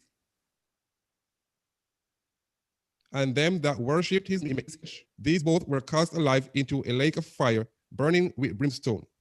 All right. And the remnant of them, the remnant includes small and great, rich and poor, free and bond. Verse 21. And the remnant were slain with the sword of him that sat upon the horse, which sword proceeded out of his mouth, and all the fowls were filled with their flesh. Okay. All right. So we see what we are seeing as we started. Let me give a brief summary of where we are. We started by looking at this thing being the mark of the beast, without a doubt, for those who have doubt. Then we looked at only those whose names were written in the Lamb's Book of Life would escape it. Then we look at the fact that in the end times, when it is to be executed, it will be as in the days of Noah. So we are now looking at the days of Noah, and we have also gone into the fact that in the end time, there will be the day of Yahuwah, when the nations of the earth are going to amass themselves as an army to fight against the Messiah, including those who took the mark of the beast. All right? And we're going to go back now to Noah, because we want to give a vivid picture of what Noah went through so we can get some cues from it. So we are going to end with Joshua, the book of Joshua, verse 6, to actually see what Joshua chapter 6, to actually see what happened at the time of Noah. And we shall see, get some insights for us in these end times. Read, please. Verse 1. At that time, after the death of Methuselah, Yahuwah said to Noah, Go thou with thy household into the ark. Behold, I will gather to thee all animals of the earth, the beasts of the field, and the fowls of the air, and they shall all come and surround the ark. All right, we're getting a different perspective from what we have been used to in the book of Genesis. Because the book of Joshua gives us more details on certain aspects that were in the Bible. And the Bible refers to the book of Joshua. Is it not written in the book of Joshua? As it says when it told us about Yahusha or Joshua, whose name, of course, was Yahusha, the son of Nun. When Joshua let the sun stood still, and it says, is it not written in the book of Joshua? Well, this is a book, all right? So, we're gonna get a different perspective, and it's gonna give us more details, more insight into the time of Noah on the ark. Verse 2, please. Verse 2. And thou shalt go and seat thyself by the door of the ark, and all the beasts the animals and the fowls shall assemble and place themselves before thee, and such of them as shall come and crouch before thee shalt thou take and deliver into the hands of thy sons, who shall bring them to the ark, and all that will stand before thee thou shalt leave. All right, continue. And Yahweh brought this about on the next day, and animal, beast, and fowl came in great multitude and surrounded the ark. So even the animals that came, here's the important thing. Even the animals that came, it was not all the animals that were accepted in the ark. The Most High showed Noah a sign to know which one of the animals were to be in the ark. Verse 4. Verse 4.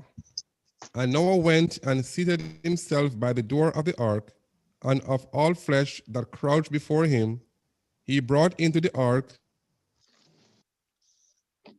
and all that stood before him he left upon earth. All and right. Elanus came. Continue. And Elanus came with her two whelps, male and female, and the three crouched before Noah. And the two whelps rose up against Elanus and smote her, and made her flee from her place. And she went away, and they returned to their places and crouched upon the earth before Noah. Continue. And the lioness ran away and stood in the place of the lion. And Noah saw this and wondered greatly.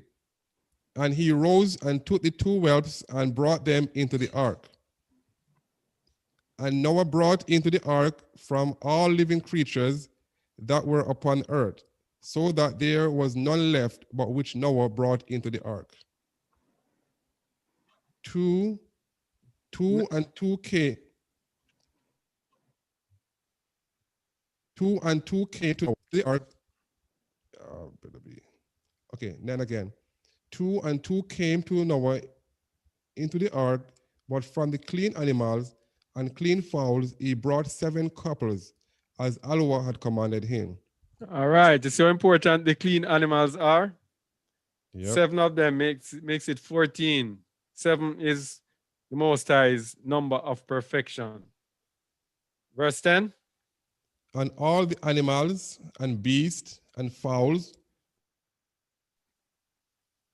were still there, and they saw the ark at every place, and the rain had not descended till 7 days after. So 7 days, and we see the animals still there, and we're going to see the purpose of these animals. All right, the Most High does everything calculatedly. Verse 11 now. Yeah. And on that day, Yahuwah caused the whole earth to shake, and the sun darkened. And the sun what? The foundation of the world raged, and the whole earth was moved violently, and the lightning flashed, and the thunder roared, and all the fountains in the earth were broken up, such as was not known to the inhabitants before. And Allah did this mighty act in order to terrify the sons of men, that there might be no more evil upon earth. All right. So the sun was darkened. Remember the Messiah said in his days, after the tribulation, the sun is going to be darkened. Mhm. It's the same thing is going to happen. This happened in the time of Noah. The sun darkened when the time of trouble began. Yeah? And he did all of this to terrify the sons of men. So you're not just gonna do your evil and you just die just like this. You have to first be terrified. You first know of the evil and be severely punished for the evil that you wrought. Verse 12. Verse Sorry, 12. verse 12. Scroll all the way up. Come down a little bit. Still down. Okay, verse 12. And still the sons of men would not return from their evil ways, and they increased the anger of Yahweh at that time, and did not even direct their hearts to all this. All right, Wayne, you comment on that verse for me, please. This verse, well, with all that they experienced, with all that they were seeing, their heart was still so hardened. They will not repent from all that they experience. And we are seeing that in today's day, where so many people have been presented with the truth and they harden their heart. And the time is going to come when they will be given over to the lies that they always want to believe, because it is the Most High Himself who have sent them that great delusion to believe a lie, because the truth have been presented to them and they refuse to believe the truth.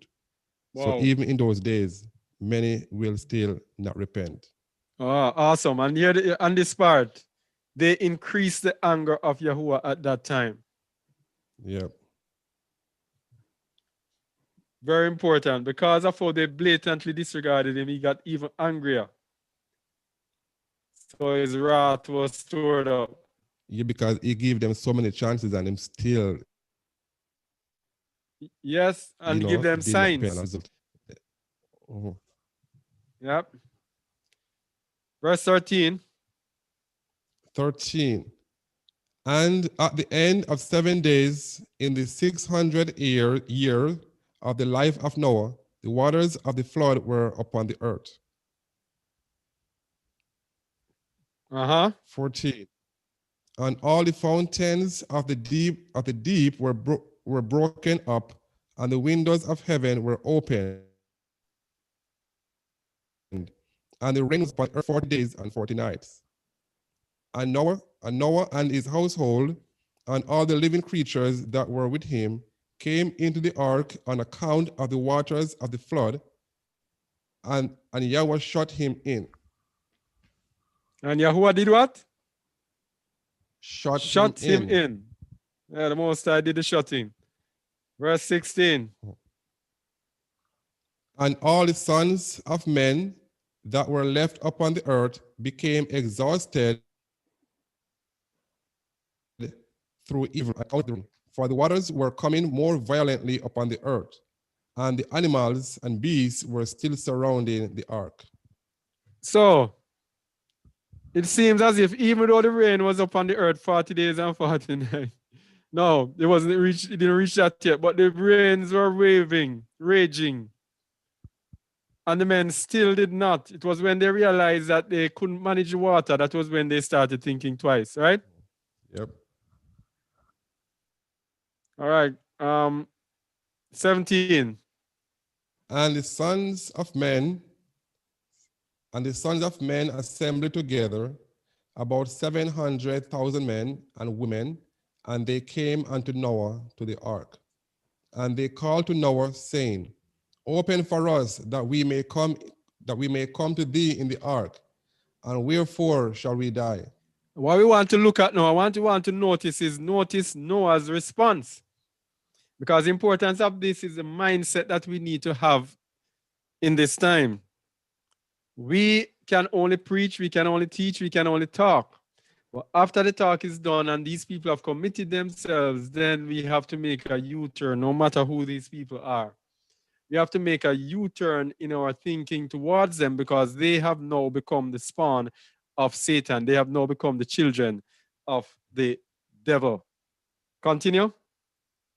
And Noah, with a loud voice, answered them from the ark, saying, have you not all rebelled against Yahweh and say that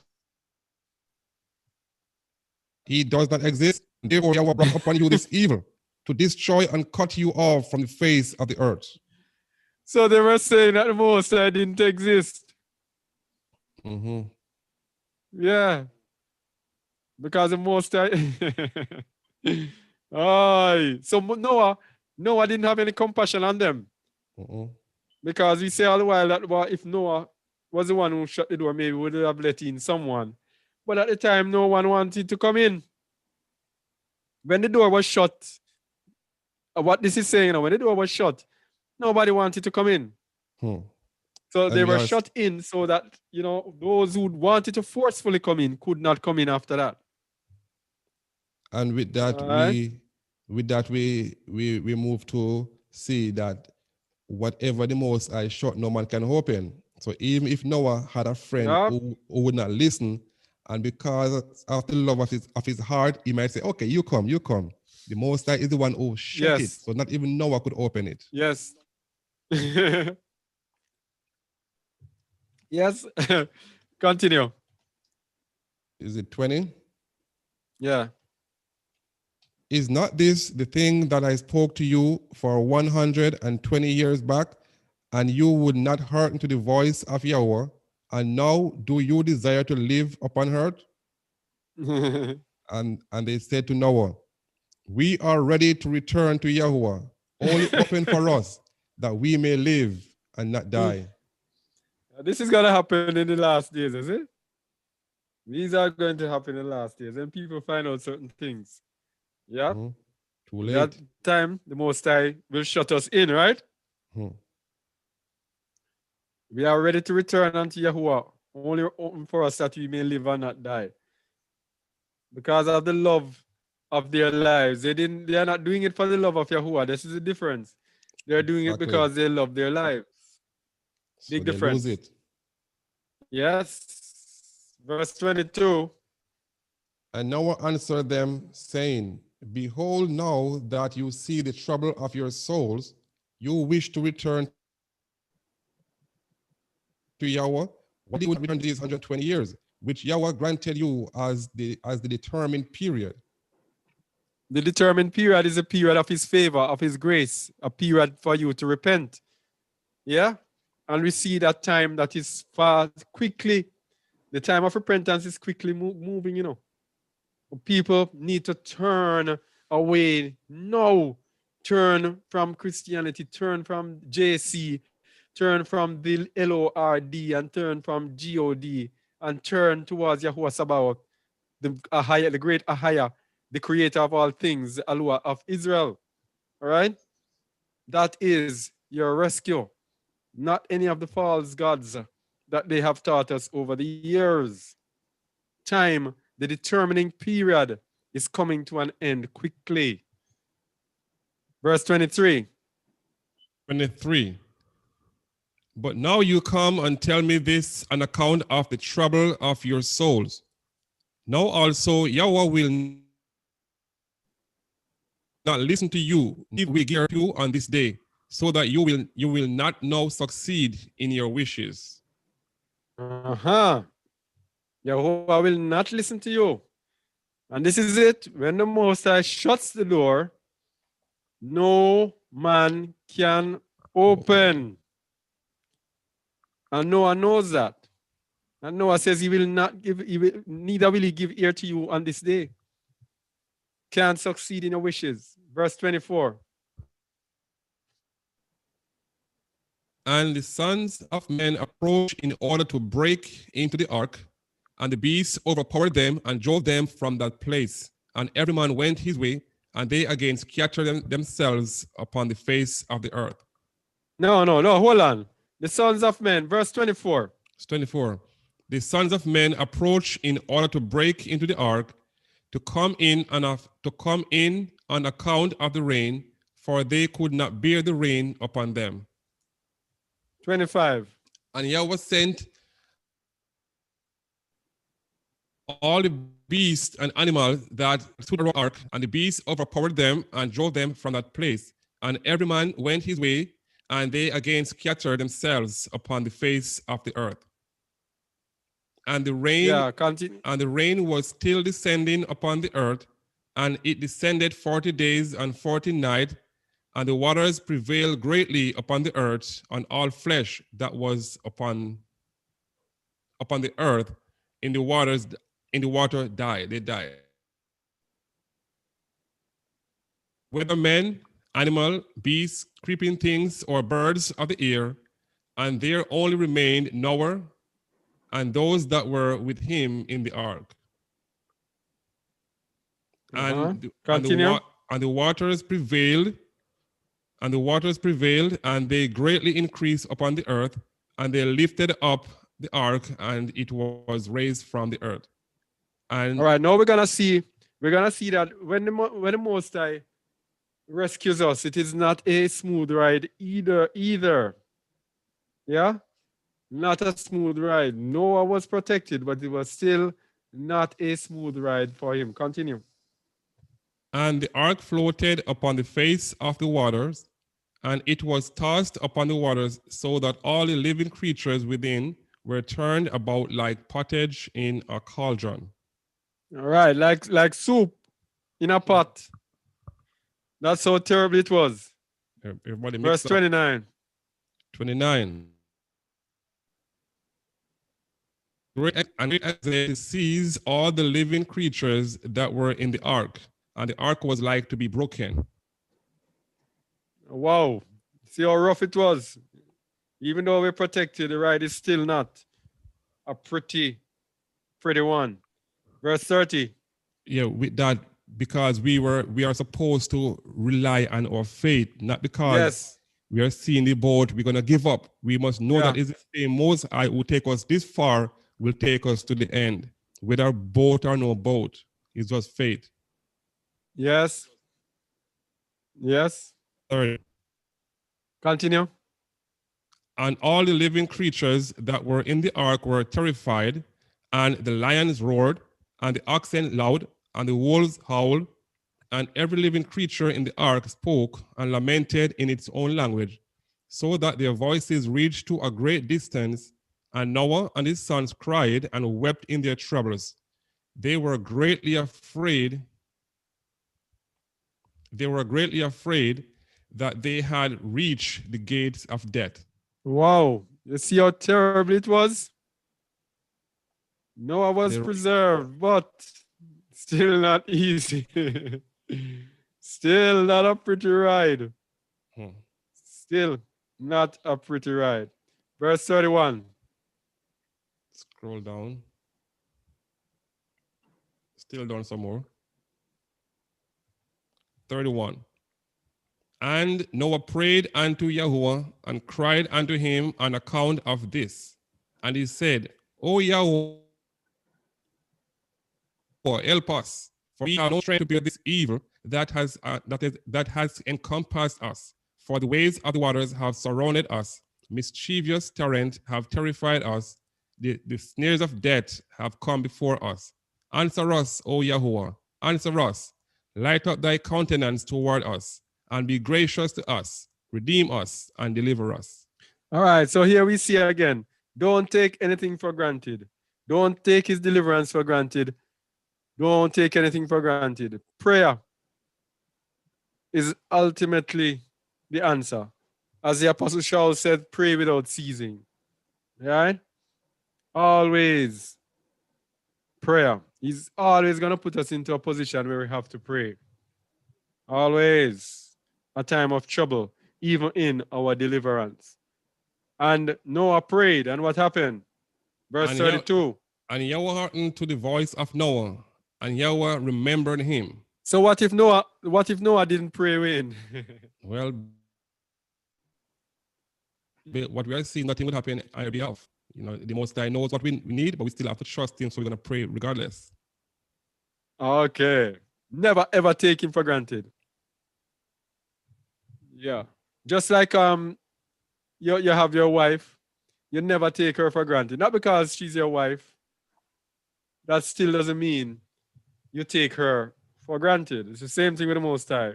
Not because you are my child, not because you are walking in my way or striving to walk in my way, seeking me. That doesn't mean you take me for granted. Or Right? not because I promise you, you're going to take it for granted, because the promise can, can falter because of you not Yes. praying to the Most High. What He promised will not happen for you. Okay. Continue. Yeah, 30, 35 33. or 33. And a wind passed over the earth, and the waters were still, and the ark rested. Uh-huh. And the fountains of deep and the windows of heaven were stopped, and the rain from heaven was restrained. And the waters Uh-huh. decreased in those days, and the ark rested upon the mountain of Ararat. Yep. 36. Th- 36. And Noah then opened the window of the ark, and Noah still called out to Yahweh at that time and said, O Yahweh, who did this from the earth and the heavens and all that are therein, bring forth our souls from this confinement and from the prison wherein thou hast placed us. For I am much wearied with sighing. Ah. So he continued his prayer. And again, verse 37. And Yahweh hearkened to the voice of Noah and said to him, when thou shalt have completed a full year, thou shalt then go forth. All right. So this is like the wilderness experience. Right? When thou shalt complete a full year. So after this has passed, the most I could have let the water subsided quickly and allowed Noah out. But he says a full year Noah had to stay there. Can you imagine what Noah went through? Mm-hmm. Full year. And Noah said, from the prison wherein thou hast placed us. And the Most High says, and full year before you can go out. Verse 38. Before I go to verse 38, let me just match this one also. Sometimes in our lives we are going through some dark situations, and some of us might pray and ask the Most High to take it away from us. What happened is that situation is there for a reason, and if it is for 1 year, it is going to go on for 1 year. Even if you prayed, it is going to go on this time. Yes. Yes. 38. Uh-huh. And at the revolution of the year, when a full year was completed to Noah's dwelling in the ark, the waters were dried from off the earth, and Noah put off the covering of the ark. At that time, on the 27th day of the second month, the earth was dry. But Noah and his sons and those that were with him did not go out from the ark until Yahweh told them. And all right. Go ahead. So it's obedience. When the Most High says move, you move. Verse 40. And the day came that Yahweh told them to go out, and they all went out from the ark. And they went and returned everyone to his way and to his place. And Noah and his sons dwell in the land that Allah had told them, and they served Yahweh all their days. And Yahweh blessed Noah and his sons on their going out from the ark. Yep. Scroll up. Last verse. 42. And he said to them, be fruitful and fulfill all the earth. Become strong and increase abundantly in the earth and multiply therein. All right, this last part is what is to come for us. You see, after we go through this this problem in the ark, where we are tossed around like soup in a pot, after that period, and relevant period that the Most High has for us, then we will be blessed after we have gone through. All right? Serve all his days, and Yahuwah blessed Noah and his sons on their going from the ark. So even though we go through this, we are going to go through this great, terrible situation. At the end, no matter what the troubles, as long as we endure to the end, we shall be blessed, we shall be saved, and we shall be secure and inherit the promises. All right? Right, Wayne? Correct. So let me just finish with a few verses from the Songs of Solomon as encouragement for us. Wisdom of Solomon, 3:1-11. Wisdom.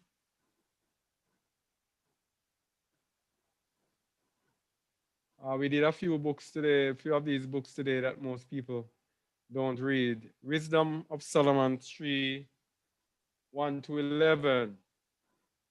Read, please, Wayne. 1-11. The souls of the righteous are in the hand of Allah, and there shall no torment touch them. All right, the souls of the righteous are in his hand. So as long as they are walking in righteousness, no matter we are, no matter what goes through, we are in his hand. And it says, shall no torment touch them. He did not say no trouble shall touch them. He says no torment. Torment is this lack of peace. Okay? And this lack of peace is reserved for the unrighteous and for sinners. But his people shall find peace. They shall find trouble, but they shall also find, most importantly, shalom, peace. No matter what trouble they are in, they will have peace. Verse 2. Verse 2. In the sight of the unwise, they seem to die, and their departure is taken for misery. So when they see the righteous die, even if the righteous are persecuted cruelly, even as though the Messiah died, they look at it as them dying and like, hey, we killed you. You are more powerful than you. All right? But because they are unwise, they take the departure of the dead, of the righteous dead, to be misery. But verse 3 says, and they're going from us to be utter destruction, but they are in peace. So they think that the righteous who died are in misery and are in utter destruction, but they don't know that they are in shalom. They are in peace. Verse 4. Verse 4. For though they be perished in the sight of men, punished in the sight of men, yet is their hope full of immortality. All right, their hope is full of life eternal. Verse 5. And verse 5. And having been a little chastised, they shall be greatly rewarded, for Allah proved them and found them worthy for himself. All right. So this is another thing that we have to go through. This is why we have to go through this period. Most High has to prove us. And then us surviving, overcoming, us going through to the end and being victorious in the end. The Most High will find us worthy for himself. Verse 6. 6. As gold in the furnace, hath he tried them, and receive them as a burnt offering. Of us giving up on this world and giving up our lives in sacrificing, offering to the Most High, rejecting this world and what it has to offer, it is a sacrifice of a sweet-smelling savor unto the Most High, the great Ahaya, the great Yahuwah Sabaoth. Verse 7. 7. And in the time of their visitation, they shall shine and run to and fro like sparks among the trouble. The stubble. All right. To men, it looks like they are the least, but they shall be highly exalted in the time to come. Verse 8. They shall judge the nations and have dominion over the people, and their Alua shall reign forever. And their master All right. shall reign So this is what we are saying. forever. If throughout this we die, then we have primacy of place in the kingdom to come. We shall be the ones who shall judge the nations and have dominion over the people. All right? This is it's a trade-off, you know. It's a trade-off. Are you willing to be nothing now? If you are willing to be nothing now and even to die for the cause, to offer up yourselves, and this is why we tell people that the Messiah is not a burnt, is not a sacrifice. The Messiah offered up himself as a sacrifice unto a sweet smelling savor. If we offer up ourselves, give up ourselves in love for the Most High, in love for our brethren, and in denying of ourselves, we also have offered up ourselves as a sacrifice for a sweet smelling savor. We are not sacrificed by the Most High. We have given up ourselves as a sacrifice, as an offering unto Yahuwah, which is not a sacrifice from him, it's us offering up ourselves in service to him. They shall rule and judge the nations and have dominion over the people, and their Alua shall reign forever. Verse 9. They that put their trust in him shall understand the truth, and such as be faithful in love shall abide with him. For grace and mercy to his saints, and he had care for his elect. All right. So even though he allows us to go through this thing, his mercy is to us, and he hath care for us. All right. Everything seems to be the opposite. That's how it works. Verse 10. But the ungodly shall be punished according to their own imaginations, which have neglected the righteous and forsaken Yahuwah. Verse 11. For whoso despiseth wisdom and nurture, he is miserable, and their hope is vain. Their labors unfruitful, and their works unprofitable. All right. So this is it now. They despise wisdom and nurture because they refuse knowledge. They don't want to hear anything. They are just heading out to go after the desires of this earth, for things to go back to normal, for them to go back doing what they love. All right? They despise, but it says they are miserable, and their hope of going back to normal, of things getting back and this and that, their hope is in vain. It is vain. And so their works will be unfruitful. Their labors unfruitful and their works unprofitable. These are those who are going to take this thing that they are giving us, saying that, boy, as you hear it all the while, boy, we have to eat. My kids have to eat. What are we going to do? We all have to take it. Everywhere I go, I hear people say it. This is why it has made me so down. Everywhere I go, people do it. We'll all have to take it. But won't we all have to take it? That's all people are saying. We all have to take it because we have to do this. And everybody now forgets about the prophecy that says you shall not be able to buy and sell and do this thing. All they are concerned with is focused on what they want to do. They want to work. They want to go to school. They want food. They want money. They want to go to the supermarket. They want to travel. That is another big thing. Everybody who travels has a visa, all of that now is their big thing. They have to take it because we want to travel. So all of this is saying that every single thing, every single imagination that they have, every single imagination that they have is vain. Every hope that they have is vain. And so all their works, whatever they're working to do, when they take this thing, it is going to be unfruitful, unprofitable, and it is going to make them miserable. Because the Bible says that the smoke of their torment ascended up forever, and they have no rest day or night. Those who take the mark of the beast, let's go there, Revelation 14:11. They are going to be miserable. Revelation 14:11, I think it is. 14:9, I think. 11. Read verse 11, please. No, read verse 10. No, from verse 9. Verse Verse 9, 9. read. Okay, Yeah. so a little bit. Go up to verse 9. Okay.